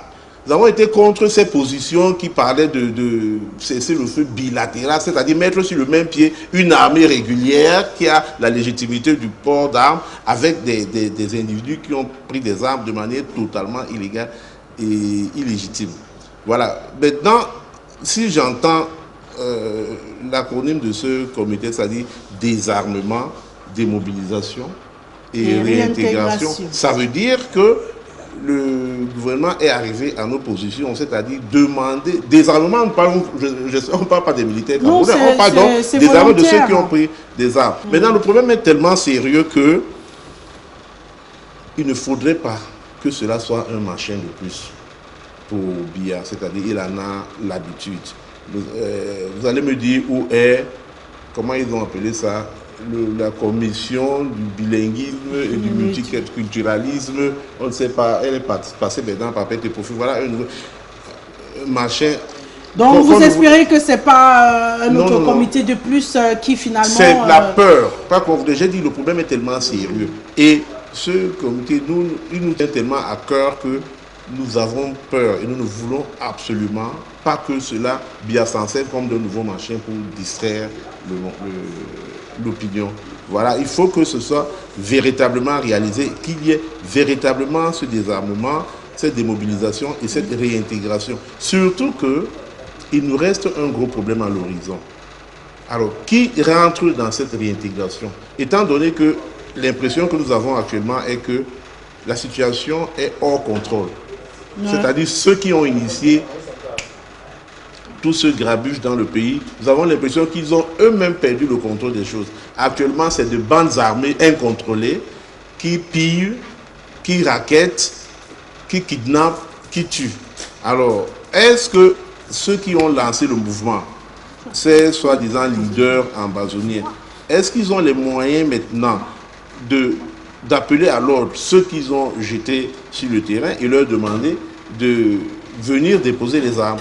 Alors on a bien peur parce que il est bien beau de créer ce comité, mais maintenant sa mise en pratique doit être étudiée à fond. Parce qu'il ne faudra pas prendre n'importe quel bandit qui s'est adonné aux raquettes, aux rançons, au kidnapping et à la tuerie et venir le réintégrer. Et autre chose. Bon, déjà, il faut apporter une précision. La réintégration, ce n'est pas automatiquement dans l'armée du Cameroun. Absolument, voilà, c'est comme ça. C'est par là que je voulais finir. Il y a des frais qui peuvent leur être donnés pour se relancer dans la société. Vous savez, ça, on a entendu quelque chose de semblable en Afrique de l'Est, c'est-à-dire au Zaïre, au Rwanda, où on a parlé pour la première fois de ces désarmements, des mobilisations. Mais là-bas, on parlait de réinsertion. Personnellement, moi, je préférerais le mot réinsertion parce que c'est une réinsertion sociale. Ce n'est pas forcément venir grandir les rangs de l'armée, mais quand on a été hors la loi, on peut être réadmis, réinséré socialement par n'importe quoi, par n'importe quel boulot. Voilà. Monsieur Limbilobé, pour vous, c'est réalisable le fonctionnement du CNDDR? C'est possible que ce comité puisse véritablement fonctionner? Parce qu'on sait quand même que dans l'extrême nord du Cameroun, on a quand même une centaine d'anciens milices de Boko Haram qui ont déposé les armes et qui sont déjà disponibles pour suivre le procédé. Mais dans le sud-ouest et le nord-ouest, ce n'est pas encore le cas. Ça pourra être le cas. Nous devons être patients et espérer que ça ira bien. Le DDR existe dans beaucoup de zones de conflit. Quand il y a ces conflits à soubassement politique, et puis très souvent ceux qui lancent ces conflits-là perdent la main et ça dégénère, ça essaime, ça se transforme très souvent en activité de grand banditisme. Alors la politique du DDR, désarmement, démobilisation, et puis réinsertion ou réintégration, ça marche, ça fait ses preuves dans de nombreuses zones de conflit. En Côte d'Ivoire, on le sait. Au Sénégal, ça a été utilisé. Au Sahara occidental, ça a été utilisé. Dans le cas de la RD Congo et au Kenya, à l'époque, avec la petite guerre civile. Mais on va quand même être d'accord que les résultats ne sont pas positifs à 100%. Non, écoutez, vous avez un enlisement. Lorsque les gens lancent ce genre de conflit, ils ne s'attendent pas, ils n'imaginent pas qu'ils ne vont pas gagner. Ils n'imaginent pas quand M. Ayouk et sa bande ont décidé de lancer une aventure de partition du Cameroun avec les armes, eh bien, ils étaient, ou alors, ils font croire à des milliers de personnes, plus ou moins désœuvrées, la situation, la conjoncture économique prédispose des esprits faibles à écouter ce type de discours et aller dans ce type d'aventure. Alors, on leur fait croire que ça va être rapide. Puis quand l'armée nationale commence à travailler, et surtout lorsque vous avez une armée aguerrie, les faux combattants se rendent compte que c'est une aventure sans issue. Bien. Une fois qu'ils se sont rendus compte que c'est une aventure sans issue, il y en a qui ont peur des représailles et qui s'enferment donc dans le banditisme, qui deviennent tout simplement des bandits. Il y en a à qui la puissance publique, l'État tend la main et qui essayent de saisir cette main. Voilà le désarmement. Ils quittent les troupes rebelles. Ça, c'est la démobilisation. Puis maintenant, il y a un programme très souvent appuyé par la communauté internationale. Il y a tout un organisme des Nations Unies pour les histoires de réinsertion de ce genre de personnes. Et puis des fonds nationaux, etc. Et puis on a des gens qui essayent de revenir à la vie civile. Parce que quand vous avez fait 5 ans de guerre civile dans le maquis, vous êtes complètement transformé. Vous êtes désocialisé. Il faut recommencer à vous réinsérer vraiment dans la société, faire de vous un homme normal qui oublie qu'on règle les problèmes par les armes pour revenir à la civilisation. Donc tout ça, c'est un processus. Nous devons accompagner ce processus dès lors que nous sommes tous d'accord maintenant qu'il n'y a pas de discussion à faire avec des gens qui veulent faire la politique avec les armes. Si vous voulez faire votre projet de société, c'est la partition du Cameroun, faites votre parti politique. aller aux élections avec pour projet de société, si vous nous élisez, nous allons diviser le Cameroun. Et puis vous gagnez et vous divisez le Cameroun. Voilà. Mais monsieur le maire, je vais vous renvoyer la même question que celle que j'ai posée à monsieur Elimbi Lobet tout à l'heure. Est-ce que ça sera facile, surtout dans le nord-ouest et le sud-ouest, lorsqu'on a vu cette radicalisation qui s'opère au fur et à mesure que la main du gouvernement est tendue pour la résolution de ce conflit. C'est de plus en plus tendu également de ce côté-là. Est-ce qu'on aura véritablement une réaction rapide comme celle qui est souhaitée, mine de rien, par l'autorité? En fait, ce que je pense, c'est qu'aujourd'hui, ces sécessionnistes sont en situation de faiblesse. Ils savent qu'ils ne peuvent plus gagner. Et ça, c'est vrai. Le moment est maintenant de les tendre la main pour qu'ils reviennent. Et de leur demander de ne pas avoir peur, parce qu'il y a certains qui auront peur. Ils vont croire que quand ils vont sortir, on peut les attraper. Bon, en tant que UP6, nous, on a connu cette situation dans les années 60. Avec le maquis? Avec le maquis. À un certain moment, on a demandé qu'on sorte du maquis. Et à l'époque, Maï Matip était sorti. Bon, mais vous savez, il a gravi les échelons, il est devenu vice-président à l'Assemblée nationale. C'est vrai, il y a des menaces qui avaient continué, mais beaucoup plus par rapport à ceux qui ont résisté. Donc je crois que cette politique, c'est une politique qui a réussi ailleurs et qu'en ce moment, ça, je ne doute, moi je n'ai pas de doute que ça va réussir parce que je sais que c'est le moment, d'autant plus que, comme je l'ai déjà dit, ils sont affaiblis et eux-mêmes comprennent aujourd'hui que ce n'est pas facile, ils ne peuvent plus gagner. C'est des gens qui ont voulu diviser le Cameroun, c'est impossible.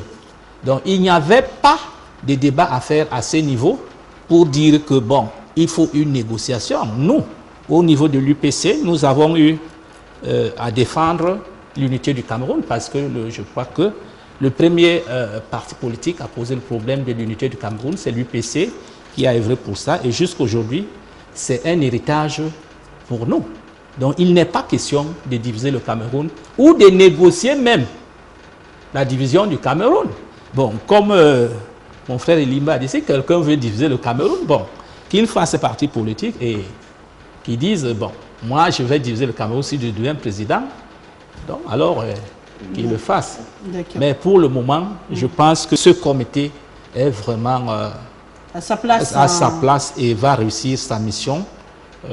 Nous souhaitons un succès à Fayingo, qui est là. C'est un homme... justement, en parlant de Fayingo, vous pensez que c'était la personne qu'il fallait à cet endroit? Vous vouliez réagir sur son propos? Oui, tout à fait. Avant que vous ne passiez, s'il vous plaît, à la personne... quelques secondes pas celui qui, est à la tête qui a été nommé à la tête de ce comité-là.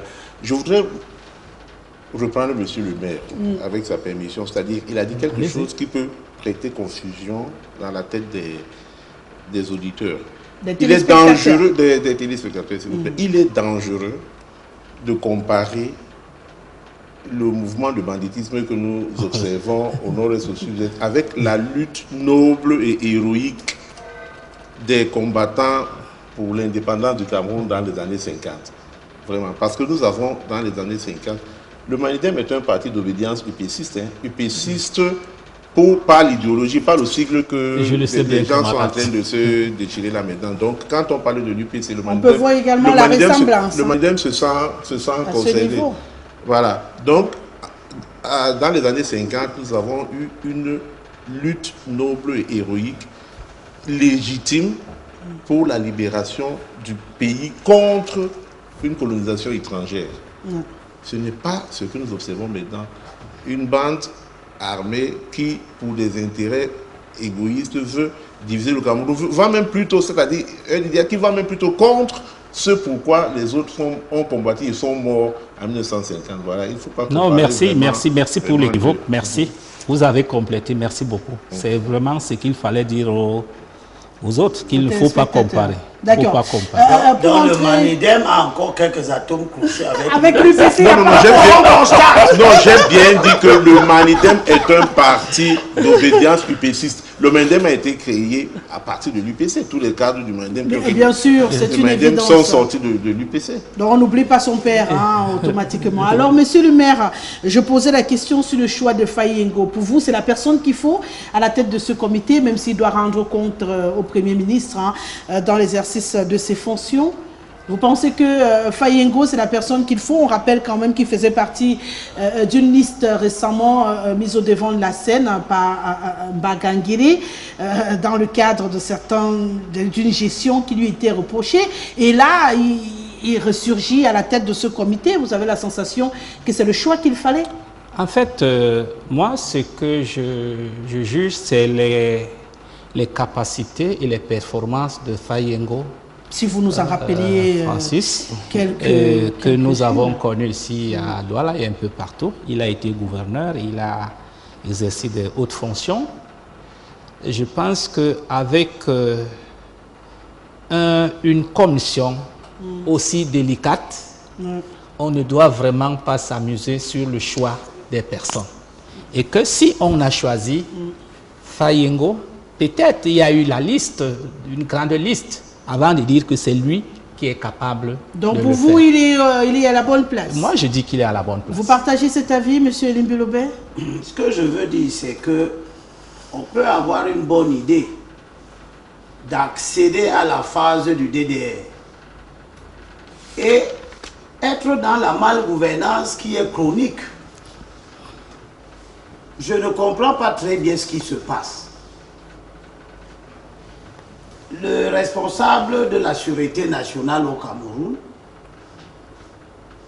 est censé travailler dans une ambiance de synergie, de coordination gouvernementale. S'il publie une liste qui met en cause un certain nombre de personnalités, je trouve regrettable que ces personnalités soient appelées par le chef de l'État à des fonctions, alors que le patron de la sécurité indique que ces gens sont en route pour les instances juridictionnelles et autres. Bon. Donc je crois que c'est là le problème. Le problème n'est pas les aptitudes politiques, administratives de M. Faye Ngo. Bon, M. Faye Ngo a été gouverneur à Douala, je ne sais pas ce qu'il a fait de spécial ici, à part réprimer les manifestations à l'époque où on voulait changer la Constitution. Je ne sais pas si ça c'est la preuve de ses aptitudes.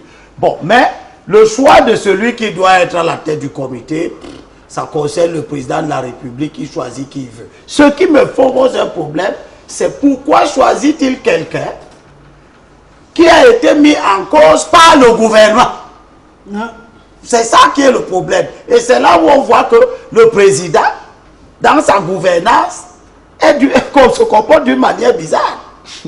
C'est lui qui lance les opérations éperviers, c'est lui qui prend les éperviables qui sont déjà publiés, cités comme tels, et il les remet en fonction dans d'autres administrations. Donc ça fait un imbroglio où personne ne comprend plus très bien si le président est toujours capable de bien tenir le volant. Parce que je pense que quand quelqu'un a 86 ans, il est fatigué. Bon, on va pas... Le président est fatigué. On va pas refaire le procès de l'âge. Je ne suis pas dans un procès, je dis seulement que ici au Cameroun, et même en Afrique, et même dans le monde, quand quelqu'un a travaillé plus de 50 ans d'affilée, dans les hautes fonctions, il a été chef d'État 36 ans, il est fatigué. Ce n'est pas normal, dans un pays normal, qui a formé des millions de personnes, qu'on soit là, au lieu de nous occuper de notre papa qui est fatigué, de nous assurer qu'il mange bien, qu'il voyage, il fait ses conférences, il se repose, il conseille, il écrit ses mémoires, il prépare son repos éternel. On est en train de lui demander de gérer nos affaires de désarmement, de gérer les questions de route, de gérer la canne, de gérer les ci, de gérer la... Ça veut dire que notre société est malade. Notre société a un problème. Nous sommes en train d'être une société qui ne sait pas avoir confiance en elle-même, où on n'est pas sûr de pouvoir faire des choses, où on s'infantilise. Parce qu'on voit une situation comme cette. Vous êtes même sûr que c'est le président qui l'a nommé? Absolument. Vous êtes sûr? Absolument, c'est ce que j'allais. Parce que le président est fatigué. Non, mais et quand le président est fatigué, à 86 ans, le président ne vient pas au bureau le matin. On commence à lui amener les bobes, les paraffeurs, les ceci. Il doit lire, il doit comprendre, il doit signer. Le résultat des courses. Cette affaire de la caméra dont nous avons parlé avant. Le nouveau ministre des Transports a lancé les procédures nécessaires pour qu'on n'arrive pas là. Les dossiers vont à la présidence, les dossiers ne sortent pas. Jusqu'à ce que les catastrophes, comment on appelle ça, les préjudices, s'en suivent. Parce que le travail est ralenti à la présidence. Les gens travaillent à la place du président. Ils prennent des décisions à la place du président. Monsieur, qu'est-ce que le secrétariat général de la présidence est devenu? C'est devenu le président. Monsieur Elim Bilobert, jusqu'à ce que vous ayez la preuve de ce que vous dites, ça n'engage que vous, hein, qu'on puisse travailler comme vous le dites. Pas tout azimut, non, c'est juste pour apporter la clarté. Monsieur Kouo, vous également, vous avez apprécié ce choix de Monsieur Fayengo Francis qui interroge quand même la qualité du choix qui est effectué, parce qu'on le rappelle encore, il traîne quand même quelques casseroles depuis quelques semaines déjà. Voilà, nous constatons comme tout le monde qu'une fois de plus, le chapeau du magicien Bia a sorti un nom. Sur la base de quoi, on ne sait pas. Peut-être également, il avait géré la catastrophe du lac Nyos, il a géré la crise de 2008 ici à Douala avec les émeutants. Ça peut parler à sa faveur quand même dans ce mouvement. Ça rejoint mon inquiétude de tout à l'heure, que ce comité de DDR, il a tellement d'importance que j'ai peur que bien en fasse encore un machin, c'est-à-dire qu'ils ne prennent pas toute la mesure de la mission qui doit être confiée à ce comité. Quand ça commence comme ça, avec la nomination de personnages controversés, ça commence à poser un sérieux problème. Et ça nous renvoie dans ce que nous vivons toujours au Cameroun, c'est-à-dire ce côté discrétionnaire des nominations, ça peut peut-être avoir du bon, mais à pareil cas, il sort d'où? On ne sait pas. Sur quels critères a-t-il été nommé à la tête de quelque chose d'aussi important? On ne sait pas. Bon, maintenant, ne dessinons pas le diable sur le mur. Espérons que tout se passera bien et que Bia prendra cette histoire au sérieux et qu'il la conduira, malgré la fatigue, comme me dit Elim Bilobert, qui conduira ce comité à bon port. Je voudrais te demander quelque chose, madame. On ne peut pas nommer les gens qui ne sont pas controversés. On n'en trouve pas. Il n'y a pas les gens qu'on prend quelqu'un, celui-là, il n'est pas controversé. Il n'y en a pas. Ou bien au Cameroun. On ne sait jamais, peut-être. Vous voyez que utiliser les gens controversés devient quelque chose d'ordinaire. Bon, peut-être. Parce que utiliser les gens controversés, c'est de la mauvaise gouvernance. Allez-y. En fait, on peut utiliser les gens controversés lorsqu'on trouve que cette personne a une importance particulière. Ça existe même dans nos entreprises. Quand même il y a des moments où on rejette un employé, mais à un certain moment, toi tu lui dis, reviens parce que j'ai telle tâche. Et que c'est toi qui peux solutionner le problème. À ce niveau, on utilise des personnes controversées, ça existe tous les jours. D'accord. Donc, et je crois que par rapport aux arguments de M. Elimbe, c'est peut-être cela qui s'est passé. Ça ne fait que confirmer, pour moi, c'est peut-être une façon de confirmer ses compétences par rapport à cette tâche qui lui est assignée. D'accord. On a des réactions des téléspectateurs. Bon après-midi à vous. Bravo pour la commission. Mais Fayengo n'est pas la meilleure personne. À sa tête, rappelons-nous de son passé à Douala. Comme PCA au port, grève de la faim. C'est Maxime Sévérin qui nous écrit depuis Douala. C'est d'ailleurs à cause de cette gestion au port qu'il a été interpellé par Martin Bagangele. Bonsoir à vous au plateau. Monsieur Abel, arrêtez de parler avec... S'il vous plaît, respectez les règles de l'émission. On n'appelle pas uniquement par SMS. Ça nous facilite un tout petit peu la tâche. Je ne voudrais pas finir l'émission sans avoir lu vos SMS parce que ça va également frustrer certaines personnes. Bonsoir à vous au plateau. Monsieur Abel, arrêtez de parler avec un ton agressif. C'est son ton, il n'agresse personne. C'est sa façon de parler. Bonsoir le panel. Si elle me voit, c'est une femme qui a écrit. Si elle me voyait dans la vie civile, elle trouverait que je suis un agneau. Bonsoir le panel. Le problème de Camerco, ce sont les Camerounais. En rappel, juin 2000. Je suis très embarrassée ce matin. Ils appellent rarement. Non, je pense que ça peut être une façon de vous déranger. En rappel, juin 2016 aussi, hein, tout est possible. Avec Nana comme directeur général, il était question du même problème avec cette même société, sauf qu'on s'était rendu compte que c'était une cabale contre l'ex-directeur général. On va donc poursuivre ce SMS avec la complicité d'Assoumou Koki, alors DG de la CCAA, voilà, autorité aéronautique du Croun. Il faut donc voir le problème au fond. C'est Nana Patrick qui nous écrit ce matin, alors que les appels se multiplient, bien entendu, pour ce jour. C'est très confortable, donc c'est logique. Ça donne envie de se coucher aussi. Alors, on poursuit avec les SMS. Ces ex-agents de Camerco ont reçu au moins 40 millions dans la défense Camerco pour passer le témoin aux plus jeunes. Qui laisse la Camerco aux plus jeunes? Merci. Encore un autre SMS, si finalement on réussit à nous laisser les lire.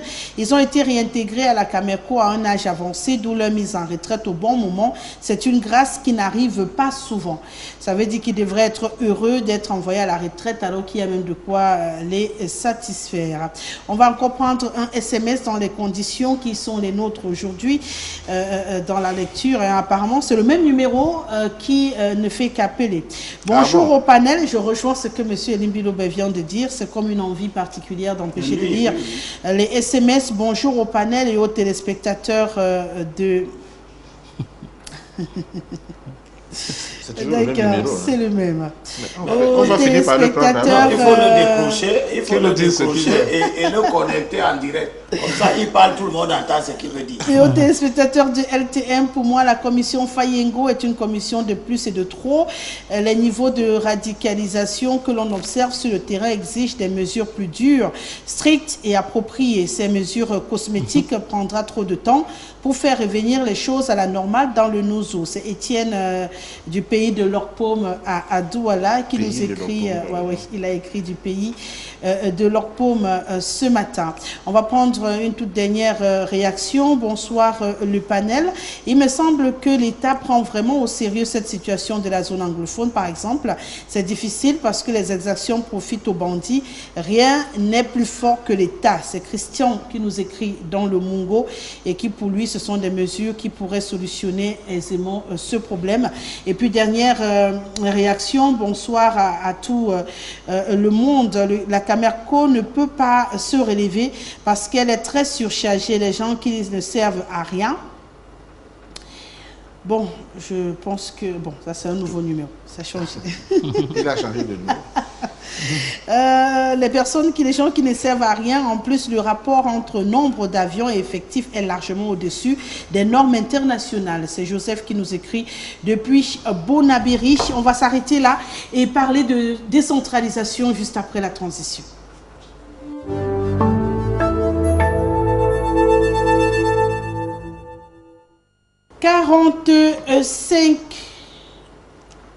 $45,7 milliards de francs CFA consacrés donc pour l'année prochaine au chantier de la décentralisation au Cameroun.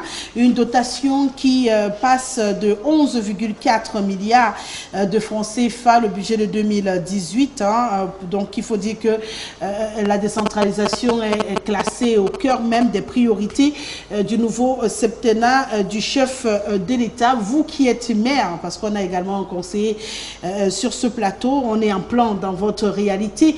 Est-ce que vous avez l'impression, pour commencer par juger à l'entame, que la priorité c'est d'abord ce budget qui a été mis sur pied, ou il y a d'abord un travail préalable qui doit être effectué? En fait, quand on parlait d'abord de décentralisation, c'est lorsque l'État cède une partie de ses pouvoirs aux collectivités territoriales. Bon, c'est depuis 1996 que la loi de la décentralisation, mais telle que nous voyons la décentralisation aujourd'hui, telle qu'elle est vécue par les maires, le niveau de décentralisation n'est pas encore satisfaisant. Il y a encore beaucoup de choses à faire. Concrètement, monsieur le maire, qu'est-ce qui a été fait pour vous et qu'est-ce qu'il faut encore faire? On commence par ce qui a déjà été fait pour vous, hein, qui montre quand même qu'on est sur le chemin d'une décentralisation effective au Cameroun, s'il y a quelque chose qui a été fait. En fait, depuis 2004, il y a beaucoup de changements par rapport à la décentralisation. Et depuis 2013, que moi je suis maire, et j'ai constaté aussi qu'il y a... Ça avance, c'est vrai que ça avance très lentement et il y a des blocages, mais déjà, nous pouvons dire que l'État a cédé beaucoup de compétences aux maires. Bon, il y a d'autres qui existent, les textes existent, mais il y a d'autres compétences qui ne sont pas encore totalement effectives. Donc dans le sur cadre, le terrain. Une chèvre et on tient la corde. Donc il y a encore ça. Mais cependant, les maires ont revendiqué déjà des salaires, bon disons-le, parmi les plaidoyers. Ça a été fait. Et les maires ont revendiqué des entretiens routiers au niveau de nos communes. Ça a été cédé. Le cantonnage a été cédé, le cantonnage routier depuis cette année. Et vous voyez, il y a déjà un ministère chargé de la décentralisation. Là, qui aura Et nous avons, 47 milliards à gérer. cette année, nous avons constaté que, enfin, les maires commencent à avoir le pouvoir. Parce qu'au niveau du budget d'investissement public, que nous appelons le BIP, avant, on vous larguait n'importe quoi et n'importe où. On vous dit, bon, et fourrage dans tel village, avec l'intervention des élites, ça, vous allez trouver un village qui a 5 fourrages alors qu'il y a un autre qui n'a rien. Bon, mais à partir de cette année, de l'année prochaine, parce que le budget déjà, le journal du budget 2019 est sorti, et on a laissé aux maires l'opportunité de choisir eux-mêmes les sites des projets. Parce que déjà dans le journal, les budgets qu'on nous donne, ce n'est plus les autres qui choisissent à la place du maire comme c'était avant. Maintenant, quand on vous dit que vous avez 4 fourrages, vous choisissez où c'est vous-même, vous choisissez là où vous voulez les mettre. Quand on vous dit que vous avez un centre de santé, c'est vous qui choisissez là où vous voulez mettre. Donc, ça a avancé. Et en plus, chaque commune, en termes de dotation dans ce budget, a eu 100 millions de francs pour choisir librement les projets à réaliser. Vous voyez, là, on avance. Bon, vous avez parlé de... Peut-être on revient pour avoir ce qui manque encore à faire. Bon, nous allons voir ce qui manque. Pour que ce soit totalement concret. Monsieur Elim Bilobé, vous êtes encore conseiller municipal. Bon, jusqu'à fin... Malgré lui. Malgré vous. Vous avez, vous, la sensation, étant à l'intérieur justement du fonctionnement de ces communes, que tout se passe bien, comme il est en train de le dire, hein, monsieur le maire Amos? Il y a des avancées. Il y a des avancées. Vous savez que les ressources des communes sont 2 grands blocs de ressources. Les ressources autonomes de la commune elle-même, qui comprennent les ressources fiscales et les ressources non fiscales qui peuvent venir par exemple du FECOM ou par exemple des partenariats publics-privés ou publics-publics, etc. Et la dotation générale de la décentralisation. qui est inscrite dans la loi d'orientation de la décentralisation comme étant l'une des contributions à la ressource, aux ressources de la commune. Contribution venant du budget national. Donc c'est un peu la matérialisation effective de la décentralisation. C'est-à-dire que l'État a décidé qu'un certain nombre de prérogatives sont gérées localement et envoie donc de l'argent pour ça. Maintenant, en tant que conseiller municipal, je sais que l'argent que l'État commence à apprendre à envoyer reste très insignifiant. Combien de milliards cette année? On était à 11 milliards l'an dernier. Cette année, vous avez dit combien? 45,7. Disons 50 milliards. Disons 50 milliards. 50 milliards, c'est le centième du budget national. C'est le centième. C'est-à-dire que vous avez 4800 milliards. Si vous divisez par 100, c'est à peu près 48. Donc c'est le centième qu'on a donné là. Alors, pour voir ce que cela représente, 50 milliards, si vous divisez, il y a 360 communes. Je n'ose pas mettre les communautés urbaines dedans. Je suppose qu'on ne les met pas dedans, puisque ce n'est pas les collectivités territoriales décentralisées. Si vous divisez 50 milliards par 360 communes, en supposant qu'on donne la même part à toutes les communes, ça fait à peu près 130 millions de francs, c'est autour de 130 millions de francs. Si vous donnez 130 millions de francs à la commune de Douala premier, elle n'en fera pas grand-chose. De quoi ça ne construit même pas une salle de fête et l'équiper. Bon, on peut supposer que sur 5 ans, si on donne toujours chaque année 130 milliards, 130 millions, on peut faire une salle cette année, et puis l'année prochaine, on peut faire un petit terrain pour les enfants au quartier, et puis après, on verra si on peut faire une véritable école, etc. Donc, c'est très timide. C'est très timide et ça ne permet pas que les gens ressentent véritablement le transfert des compétences avec ce qui devrait aller. Je voudrais rappeler que la question de la décentralisation a été essentielle pendant cette campagne électorale. Vous avez vu comment l'État unitaire décentralisé a été attaqué. Vous avez vu que les attaques sur la décentralisation ont légitimé des projets politiques de retour au fédéralisme. Il faut donc que, comme l'État unitaire décentralisé a gagné, il a résisté, il a été préservé, sauvegardé, que ceux qui sont au gouvernement, c'est l'une des rares fois que je leur demande quelque chose. Parce que moi, je suis pour qu'ils quittent. Et je suis pour qu'au lieu de venir sur les plateaux de télévision, expliquer pourquoi on est mal gouverné, je voudrais venir sur les plateaux, dire comment on doit faire pour les enlever. Parce que ce qu'on dit là, ils n'écoutent pas. Mais donner 130 millions de francs, vous savez, la communauté urbaine doit nous donner, dans les communautés comme Douala, la communauté urbaine de Douala, elle doit nous donner chaque année 150 millions de francs de dotation générale de fonctionnement. C'est-à-dire l'appui que la communauté urbaine doit donner à chaque commune d'arrondissement pour l'aider dans son fonctionnement. 150 millions. Alors, si la communauté urbaine nous donne 150 millions, l'État central nous donne moins de 150 millions. Vous comprenez ça comment? Vous croyez donc que ceux qui prennent ces décisions-là continuent à avoir des attitudes regrettables qui mettent à mal l'adhésion des politiques sur le projet de décentralisation, qui était un projet viable, on ne fera pas marche arrière. Il faut que les gens qui sont à Yaoundé sachent qu'on ne fera pas marche arrière. On ne va pas retourner à l'État central. Parce que retourner à l'État central, c'est retourner à quelque chose d'inefficient. Ça ne marche pas parce qu'on ne peut pas être à Yaoundé, comme disait monsieur le maire, et c'est vous qui savez où on doit faire les bacs à ordures. Ça ne marchera pas. Il faut donc avoir le courage. Sur 4800 milliards de francs de budget national, j'aurais voulu qu'on nous donne 10%. 10% c'est combien? C'est 400 milliards. Et 400 milliards, si vous divisez par 360, c'est 1 milliard par commune. Si vous donnez 1 milliard de francs à la commune de Dibombari, eh bien le maire de Dibombari saura faire beaucoup de choses. Bon, en espérant après qu'il ne construira pas 2 immeubles aussi. Monsieur Bedimou. Oui, ce que je voulais dire, à la suite des explications techniques de monsieur le maire Ilimbi qui sont dans les municipalités, oui, bien sûr. Moi je suis tenté de dire que je leur souhaite bien du plaisir.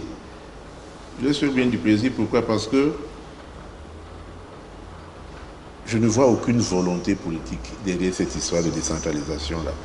Je ne vois pas vous, bien. Vous ne ressentez pas? Ça absolument avance pas? Rien. C'est-à-dire, c'est des effets d'annonce.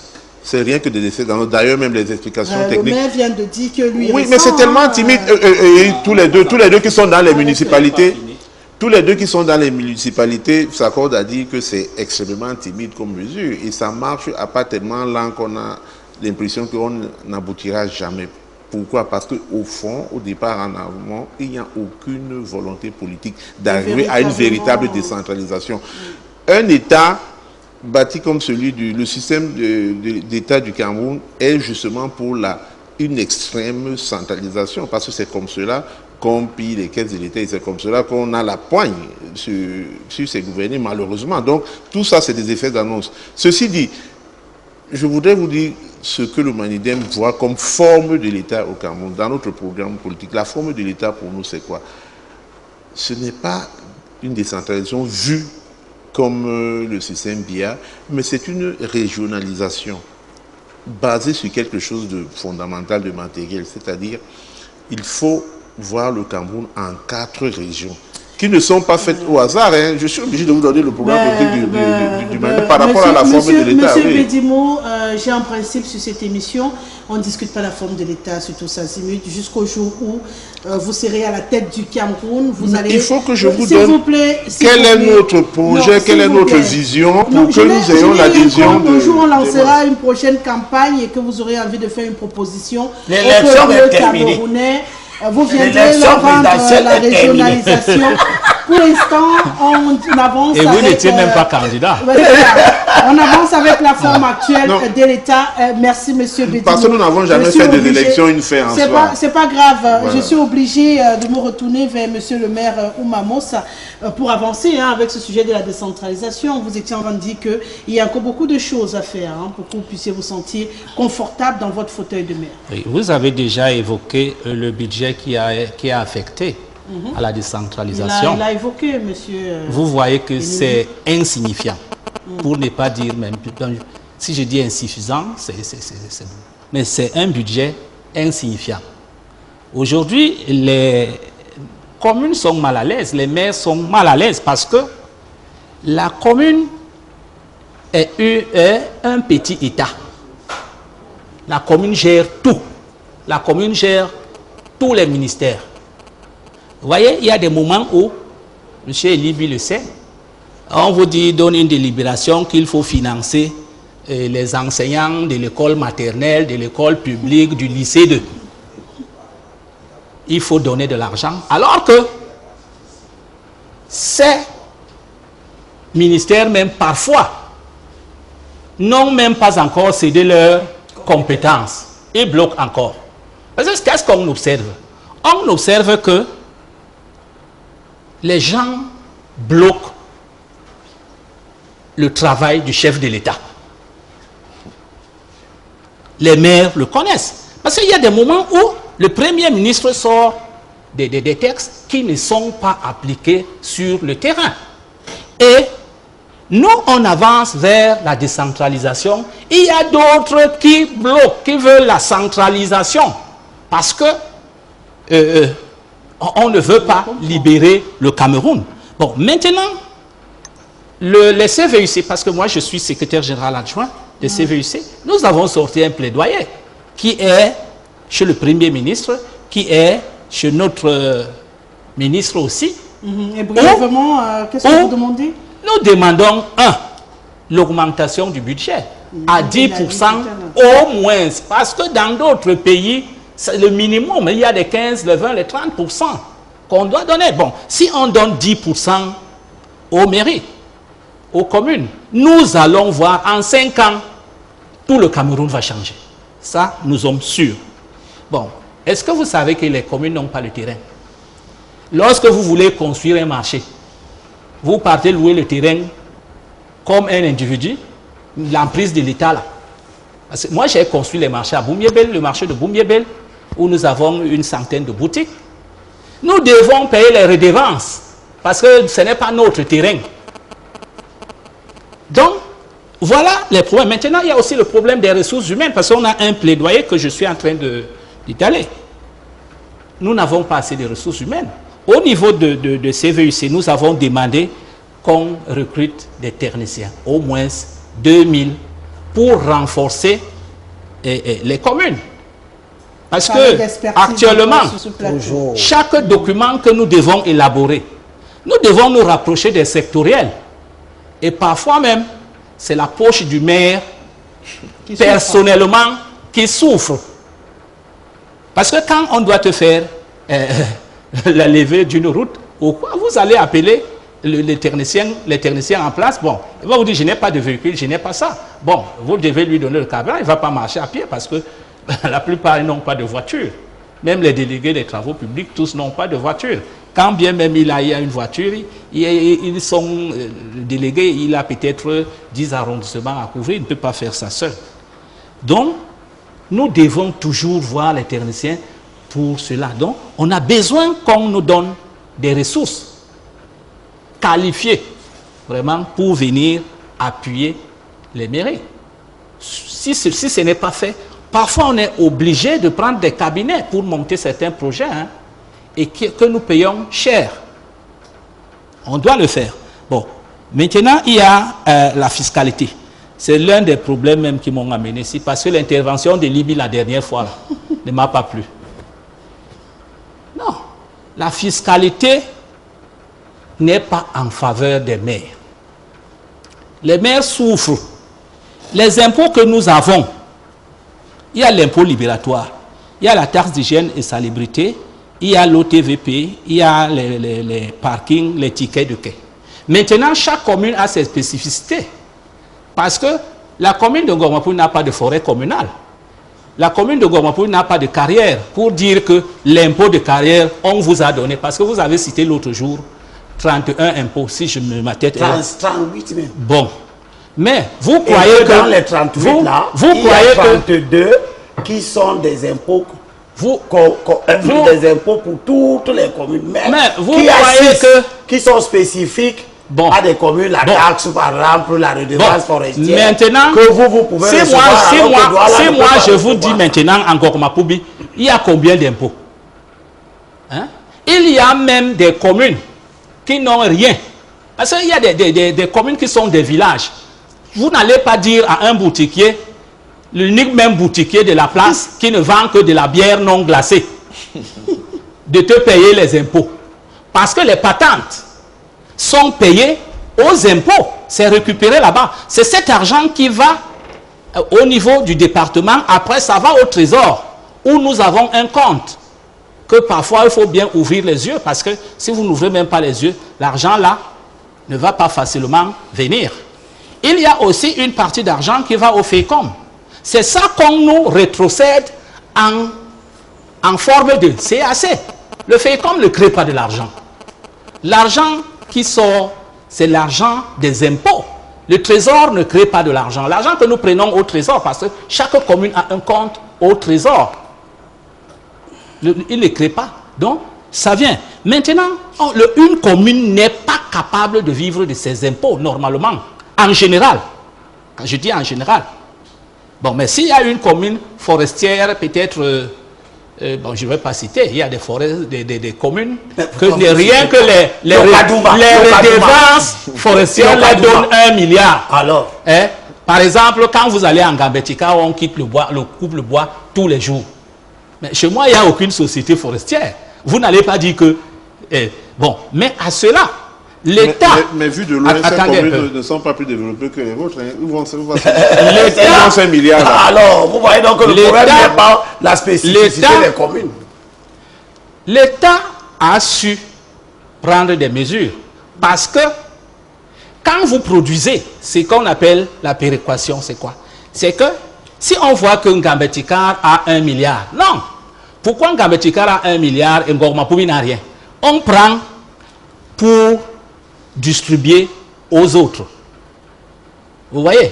Donc, c'est à peu près ce système qui fait fonctionner les communes. Sinon, si on ne faisait même pas ce système, il y a des communes qui seraient bloquées. Ça m'amène à me poser une question. En cas donc de totale décentralisation, on aura finalement Ngor-Mapuy avec 500 000 et Yokadouma avec 1 million.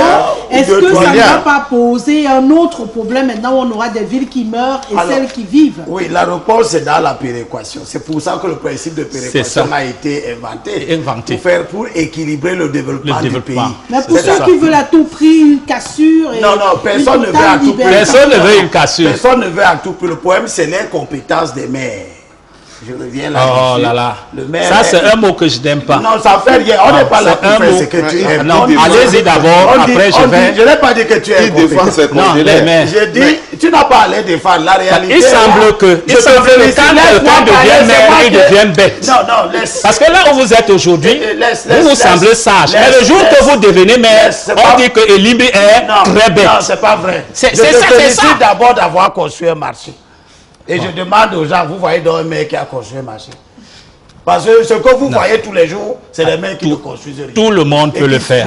Parce que ça, c'est le FEICOM. Le mien n'a jamais construit. On passe par le FEICOM. Ça veut dire que vous avez surmonté un projet bancable que le FEICOM a accepté de financer. Et qu'il y a de nombreuses communes qui ne sont pas capables de le faire. L'argent qui dort au FEICOM dort là-bas justement parce que il manque des projets à financer. Ça, c'est le directeur du FEICOM qui le dit. Vous avez obtenu des financements du FEICOM parce que vous avez été capable d'aller taper à cette porte. Et c'est ça que nous demandons. Nous demandons que les maires soient des gens astucieux, ingénieux, qui savent comment l'administration publique marche, qui savent le contexte dans lequel les mairies doivent fonctionner et qui doivent donc avoir le know-how nécessaire pour ouvrir ces portes-là et obtenir les financements. Nous sommes dans la situation chronique des pays africains et des grands centres financiers internationaux, Banque mondiale, FMI, où on vous dit que, d'ailleurs même la situation budgétaire du pays est pareille, on vous dit que le budget d'investissement est à peine consommé. Le chef de l'État en a parlé dans l'un de ses discours que j'ai ici. Moins de 50% du taux de réalisation ou de consommation du budget d'investissement public. Qu'est-ce que ça veut dire? Ça veut dire qu'il y a de l'argent, mais les gens qui sont appelés à utiliser cet argent n'arrivent pas à consommer. On a eu ce même problème avec la Banque mondiale. La sous-consommation des fonds d'investissement qui sont là. Ce n'est pas dû à l'absence des fonds. C'est dû à ce que les gens qui sont aux commandes, dans un certain nombre d'États, dans les hauts fonctionnaires, etc., n'arrivent pas à faire leur boulot. Alors revenons aux communes pour dire que vous ne devez pas éluder. Parce que si on vous suit bien dans votre raisonnement, on doit faire disparaître certaines communes. Au prétexte qu'elles n'ont pas les moyens de fonctionner par elles-mêmes. Et les rattacher à d'autres pour faire des entités donc plus grandes qui pourraient avoir ces moyens. Or, ceci n'est pas l'esprit de la décentralisation. Qu'est-ce que cela veut dire? Cela veut dire que si le législateur a envisagé la dotation générale de la décentralisation comme l'une des ressources, il a aussi prévu que vous devez être capable de générer vos propres ressources. Vous venez de créer un marché. Vous pouvez créer une autre entreprise de développement qui répond aux spécificités de votre localité, qui exploite ce que votre localité a comme richesse. Vous n'avez pas le bois, eh bien, vous avez autre chose. Peut-être vous avez le sable. Peut-être vous avez les pierres qu'on peut casser et faire des carreaux. C'est à ça qu'on vous appelle. C'est pour ça que vous avez le FEICOM.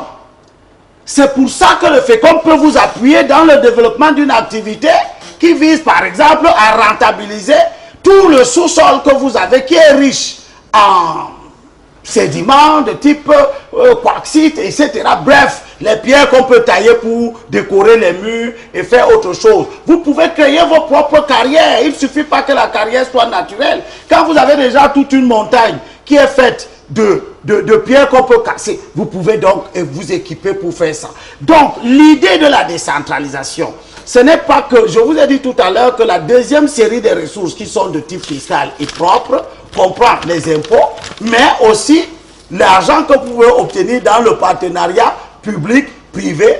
Hein, et vous venez de faire preuve d'initiative. Il n'y a pas que vous. Je n'ai pas cessé de féliciter le maire de Yaoundé 6 qui a aussi construit un marché. Il a mis 600 millions. Il a mis 200 millions. Et les commerçants de sa ville ont mis 600 millions. Ils ont construit un marché. Pendant que ici à Douala, des Sabitou veulent arracher le marché central de Douala, ou peut-être c'est installé dans leur commune. Heureusement que le projet a échoué. Bon, c'est pour dire que ce dont nous avons besoin, c'est des maires ingénieux, inventifs. Et je vous salue, monsieur. Je vous salue d'avoir prononcé ici la nécessité des ressources humaines. Ça n'a pas cessé d'être mon combat. Que les gens qualifiés viennent dans les conseils municipaux. Vous êtes probablement seul. Et si vous êtes seul, vous ne pouvez pas affronter tous les problèmes de développement de Boumyébé. Mais si vous avez avec vous des conseillers municipaux de la localité qui savent, qui peuvent monter des projets de développement, qui ont le flair, parce que je vous ai dit, la richesse, elle est dans la nature. Et c'est quand on a le savoir et la technologie qu'on peut considérer que le sable peut devenir une richesse. Pendant que vous cherchez le pétrole, quelqu'un a constaté que le tourisme peut devenir une richesse. Or, votre région, ce n'est pas parce qu'elle est rurale qu'elle ne peut pas faire l'objet de tourisme.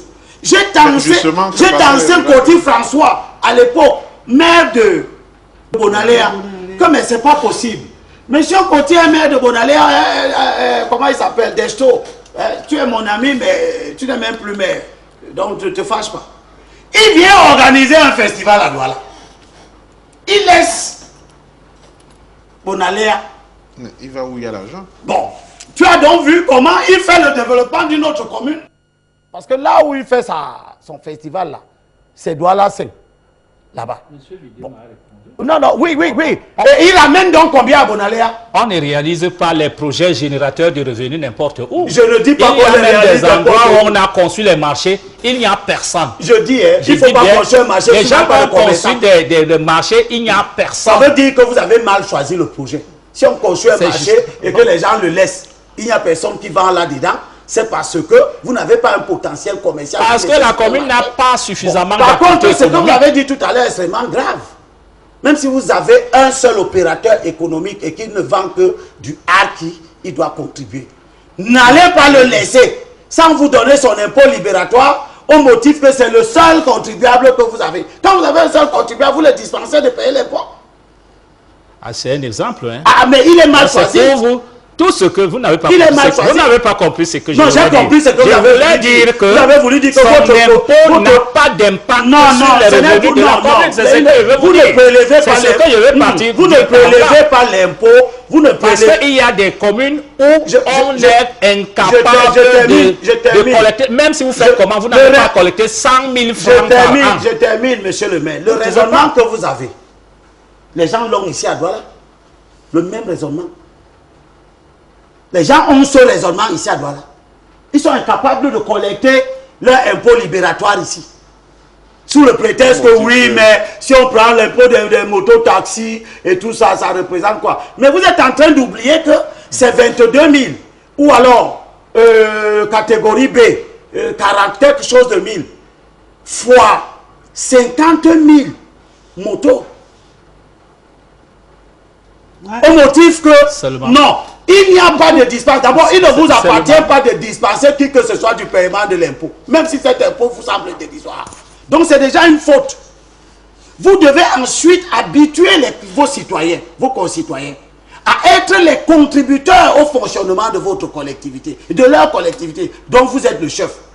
Même si c'est un seul individu qui élève les moutons dans votre commune, cet individu doit savoir qu'il est un pionnier. Et qui doit apporter une contribution au fonctionnement de votre commune. Nous ne sommes plus à l'époque où, en même temps, on est en train de vous surcharger des responsabilités de développement. En même temps, vous êtes en train d'enseigner à vos propres concitoyens que ce n'est pas à eux de contribuer à leur développement. À ce moment-là, l'esprit de la décentralisation est faussé quelque part. Parce que l'esprit de la décentralisation, c'est que c'est nous-mêmes qui devons faire notre développement local. D'accord. Ça, c'est vrai. Mais quelque part, vous avez fait comprendre aux téléspectateurs que rien que les impôts que la commune gère sont capables de développer. Je dis faux. Non, ce n'est pas ce que j'ai dit. Je n'ai jamais dit ça. Merci. Comme vous ne l'avez pas dit. Je n'ai jamais dit cela. Par contre, vous ne l'avez pas dit, c'est bon. Par contre, ce que j'ai dit, c'est que les impôts locaux constituent l'une des deux grandes sources de financement des collectivités. Les collectivités n'ont pas à attendre, les collectivités n'ont pas à attendre simplement la dotation générale, parce que ce qui est le piège dans lequel nous sommes en train d'aller, si on ne fait pas attention, c'est d'avoir de plus en plus de maires qui vont faire ce plaidoyer-ci, dire que oui, mais nous n'avons pas de ressources imposables. Et donc, c'est la dotation générale de la décentralisation qui doit. Et à ce moment, on donne du grain à moudre aux fonctionnaires rectifs par rapport à l'état. Écoutez, puisque vous ne pouvez rien faire par vous-même, laissez-nous, nous on vient donc le faire à votre place. D'accord. Je voulais vous dire que les impôts qui sont consistants ne sont même pas perçus par les communes. C'est ce que je voudrais vous dire. Non, c'est perçu par les communes. C'est pas perçu par les communes. Ces impôts sont perçus par l'État. Et c'est ces impôts que nous reprenons au niveau du trésor. Parce que chaque... Je suis avec vous pour tout ce qui concerne les lenteurs administratives et ce n'est pas même pas un problème. C'est pas un problème de l'argent. Je n'ai jamais été d'accord. Je n'ai jamais été d'accord. Je n'ai jamais été d'accord. L'unicité des caisses n'existe pas depuis aujourd'hui. Ceux qui ont fondé l'État du Cameroun étaient d'abord des centralistes. C'est comme ça. Donc, c'est une chose qu'il va falloir enlever. C'est-à-dire que ça va d'abord au trésor et c'est là-bas. Il n'y a pas de raison, mais pas tous en plus. Il n'y a pas de raison que les centimes additionnels qui doivent être payés par des opérateurs qui sont sur votre territoire soient payés à EDEA parce que c'est là-bas que la recette le centre divisionnaire des impôts peut-être compétent se trouve. On paye vos centimes là-bas, le FECOM les reçoit, et puis le FECOM redistribue le jour où il veut. On peut payer parfaitement vos centimes additionnels dans la recette municipale et reste dans vous puisqu'elles vous sont destinées. Mais ne me dites pas non plus que votre impôt libératoire, votre taxe d'hygiène et de salubrité, votre taxe sur les jeux de hasard, votre taxe sur la publicité, que vous devez recevoir, parce que ça c'est les combats que vous ne menez pas. Pourquoi est-ce qu'on met un panneau publicitaire à Boumiébel et on paye la redevance sur ce panneau publicitaire un régisseur qui se trouve à Douala ou à Yaoundé? C'est ça la question.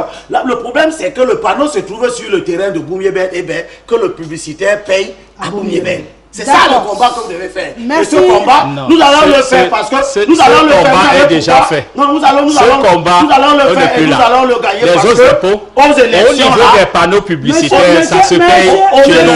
Je termine. Aux élections, là, nous allons faire des listes communes pour battre les RDPC aux élections. D'accord, monsieur Limbilobé, une seconde s'il vous plaît. Merci. Vous allez sortir de quel parti politique? Je sais que...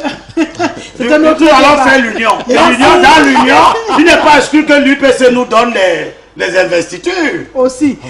Merci, monsieur Limbilobé. C'est vrai qu'on aura très peu de secondes. On fera juste un tour de table pour dire un mot sur la CAN.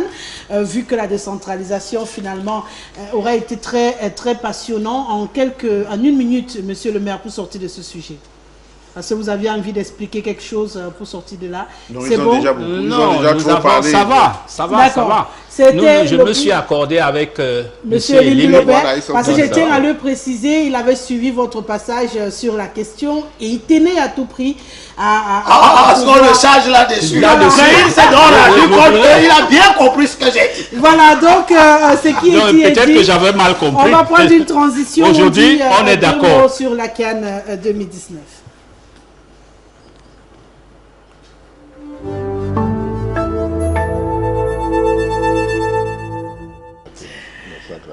Ben voilà, pour sortir donc de cette émission, on va le faire de façon brève, mais c'est pas mauvais puisque ça restait l'actualité. On le disait tout à l'heure, c'est désormais officiel, donc le Cameroun ne va pas s'opposer au retrait de cette CAN 2019. Le porte-parole du gouvernement l'a d'ailleurs fait savoir. On va plutôt s'évertuer à officiellement demander l'organisation de 2021. Et on rappelle que l'appel à candidature a déjà été lancé par la CAF 2019 pour la reprise de la CAN 2019. C'était le 6 décembre. La deadline est prévue pour le vendredi 14 décembre à minuit. Et on rappelle également que le Congo-Brazzaville, depuis hier, a été le premier pays officiellement à demander l'organisation de cette CAN, parce que le reste n'est que spéculation. Le Maroc, on a l'Égypte qui désormais dit officiellement soutenir la candidature du Maroc, qui n'est d'ailleurs toujours pas déposée, et l'Afrique du Sud, ce sont des spéculations. Pour l'instant, il n'y a que le Congo-Brazzaville qui a décidé de reprendre la CAN 2019. Bon, il faut reconnaître, Betty Mou, on peut se dire que cette sortie du MINCOM, qui vient le dire, c'est un aveu quand même d'impréparation. Peut-être on reconnaît finalement qu'on n'aurait pas été prêt pour 2019. Oui, mais si je reviens sur le plateau, parce que tu as réussi à me museler tout à l'heure. Non, je te muselais pas, tu sais, il y a des bon, mais c'était de bon, mais tu as laissé le maire et le conseil de faire le plaidoyer de... Voilà. C'était pour t'exciter à devenir conseiller municipal. Aussi. Vraiment, c'est difficile d'avoir un conseiller comme Elimbi. Ok, merci. Je crois que alors, si tu démissionnes, le maire sera à l'aise. Essayez de voir s'ils sont heureux. Voilà, on n'arrive pas à sortir du problème des mairies. C'est logique, c'est... Vous avez dit, oui, vous avez dit par rapport à la CAN, là, il faut être bref. Bon, je vais essayer de résumer en quelques phrases seulement. Voilà, mon sentiment est celui du Mandien par rapport à ce qui vient de la pantalonnade que nous venons de vivre. Si on remonte de loin, dès l'attribution de la CAN au Cameroun, nous, Mandins, on a accueilli ça de manière très favorable parce qu'au moins sur 3 plans, c'était quelque chose de positif pour le pays. Parce que ça nous dotait d'infrastructures, ça avait de l'effet induit sur l'économie, et puis ça suscitait l'adhésion de tous nos peuples vers un idéal. Mais nous avons aussi émis des craintes à ce moment-là, c'est-à-dire que l'organisation de la CAN ne tombe pas dans les travers habituels que nous connaissons. Hélas, nous sommes là aujourd'hui avec ce retrait.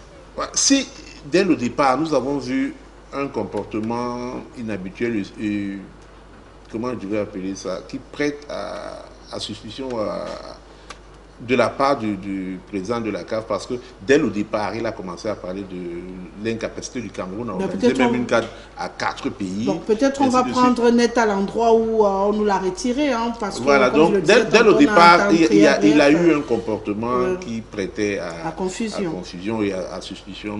Mais cela ne dédouane en rien le Cameroun, parce que, je l'ai dit tout à l'heure, nous sommes retombés dans nos tares qui sont finalement des tares congénitales. Quand je vois les gens un peu surpris de ce qui vient nous arriver, moi, ça me surprend. Pourquoi? Parce que qu'y a-t-il eu de particulier ou de nouveau sur la gestion des marchés publics que nous avons observé maintenant? Qu'avons-nous vu que nous n'avions pas vu auparavant? Nous avons toujours géré les marchés publics de la même façon. Sauf que cette fois-ci, il s'est passé que nous avons eu un censeur supranational. Parce que si nous avions toujours eu un censeur supranational et tous les projets de construction des barrages, du port de Kribi, ainsi de suite, nous serions tombés dans ces mêmes travers-là. Voilà, il n'y a rien eu de nouveau. Et pour conclure, il y a la responsabilité pratique de ceux qui ont eu la gestion directe de ces marchés et qui nous ont conduits là où nous sommes, mais ça n'enlève pas la responsabilité politique de Paul Biya, parce qu'en dernier ressort, et c'est lui qui nomme ces gens, et c'est lui qui doit mettre en place un système pour le contrôle et la gestion des marchés publics. D'accord. Cette CAN, on ne l'a plus finalement, monsieur le maire. On peut dire que le secteur privé, notamment le secteur du tourisme, est le plus touché, parce qu'on a beaucoup d'investisseurs qui ont mis de l'argent dessus et qui aujourd'hui, bon, espérons, pourront se rattraper en 2021. En fait, pour moi, je ne trouve vraiment pas tellement d'impact. Parce qu'un investissement, surtout les investissements lourds que les gens ont fait, ce n'est pas pour rentrer dans les fonds à l'occasion d'une CAN.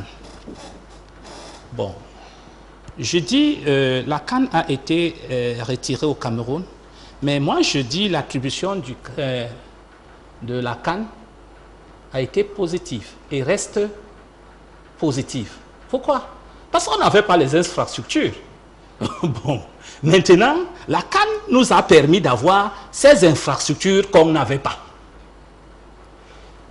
Donc, il n'y a pas de raison de trop pleurer. Et il n'y a pas raison de trop pleurer parce que si c'est grâce à la CAN que nous avons déjà les beaux stades de football, les stades de football vont rester. Les stades de football ne seront pas détruits parce que la CAN n'est pas là. Et j'ai observé quelque chose. Depuis même qu'on a annoncé le retrait de la CAN, les travaux sont sérieusement accélérés. Je suis passé dans certains endroits où vous voyez qu'on a accéléré les travaux. Si on accélérait les travaux comme ça, peut-être il fallait autre 2 mois pour les finir. Mais jusque-là, moi, je ne perds pas encore l'espoir. Je pense que peut-être on va faire des efforts et il y aura quelque chose qui peut arriver pour que d'ici 3 mois, qu'on nous dise que bon, voilà votre CAN.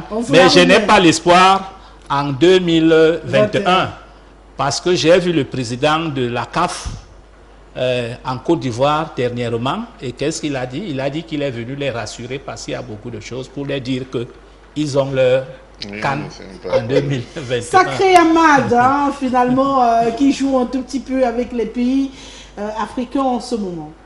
Premièrement, nous avons perdu la CAN, c'est une punition. L'Afrique a refusé que nous bricolions, elle a refusé de marcher avec nous dans notre bricolage. Nous devons donc voir, voyez jusqu'à quel point la malgouvernance a irradié tous les secteurs de la société. À cause de la malgouvernance qui a déréglé les esprits, on est arrivé à une situation où le pays prend un grand engagement vis-à-vis de l'Afrique. Parce que quand vous organisez, la CAN n'est pas un événement du Cameroun. Ça n'appartient pas au Cameroun. Ça appartient à l'Afrique. Et quand l'Afrique vous le donne, vous faites ça pour l'Afrique. Vous faites ça pour que l'Afrique rayonne. Vous faites ça pour que votre pays qui est dans l'Afrique rayonne. Au Cameroun, on est arrivé à ne plus comprendre ça à cause de la malgouvernance. La malgouvernance dont je parle là, c'est pas simplement qu'on ne peut pas construire les routes. C'est que ça dérègle même l'esprit. Vous vendez maintenant un camion de sable à 700 000. Vous surfacturez. C'est-à-dire que vous pillez votre propre pays. Nous avons donc perdu ça à cause de la malgouvernance. Les élections arrivent. Les élections arrivent. Rassure-toi, tu viendras sur... C'est à l'occasion des élections que nous pouvons changer la gouvernance. Ce n'est pas de venir ici démontrer comment Paul Biya gouverne. Vous tous, vous venez de voir une énième preuve de la malgouvernance. On peut même vous donner ça en 2021. Les mêmes arrivent parce que Paul Biya est là jusqu'en 2025.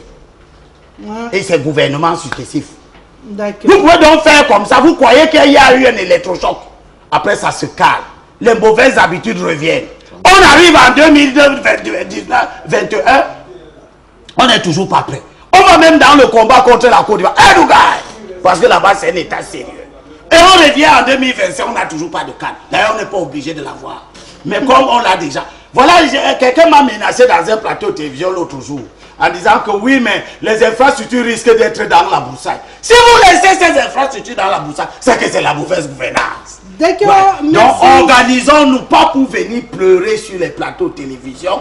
Nous devons tirer les leçons de la punition que l'Afrique vient de nous infliger pour dire, nous sentir meurtris. Et que, parce que nous nous sentons meurtris, on s'organise en conséquence. Unissons-nous pour gagner les élections législatives. Merci, si vous faites en Gogma-Poubi ou à Bouyebel une liste du RDPC et 20 listes de l'opposition, c'est le RDPC qui va. Merci beaucoup, monsieur Elimbi Lobé. Merci beaucoup à vous, monsieur le maire Oum Amos, d'avoir fait le déplacement de Gogma-Poubi. On espère vous avoir très bientôt encore sur ce plateau. C'est la première fois, mais j'ai eu plaisir. La deuxième, je dis avec moi. Voilà, oui, j'ai eu plaisir à vous avoir sur ce plateau. Merci une fois de plus à vous, monsieur Betimoku, d'avoir accepté notre invitation, une édition de Tous Azimuts réalisée par Christian Tanfou cet après-midi, une participation de Roméo Numangou. Au bonheur de vous retrouver donc samedi prochain. On sera toujours au cœur de l'actualité au Cameroun. Ce sera Tous Azimuts. Restez sur la télévision du monde.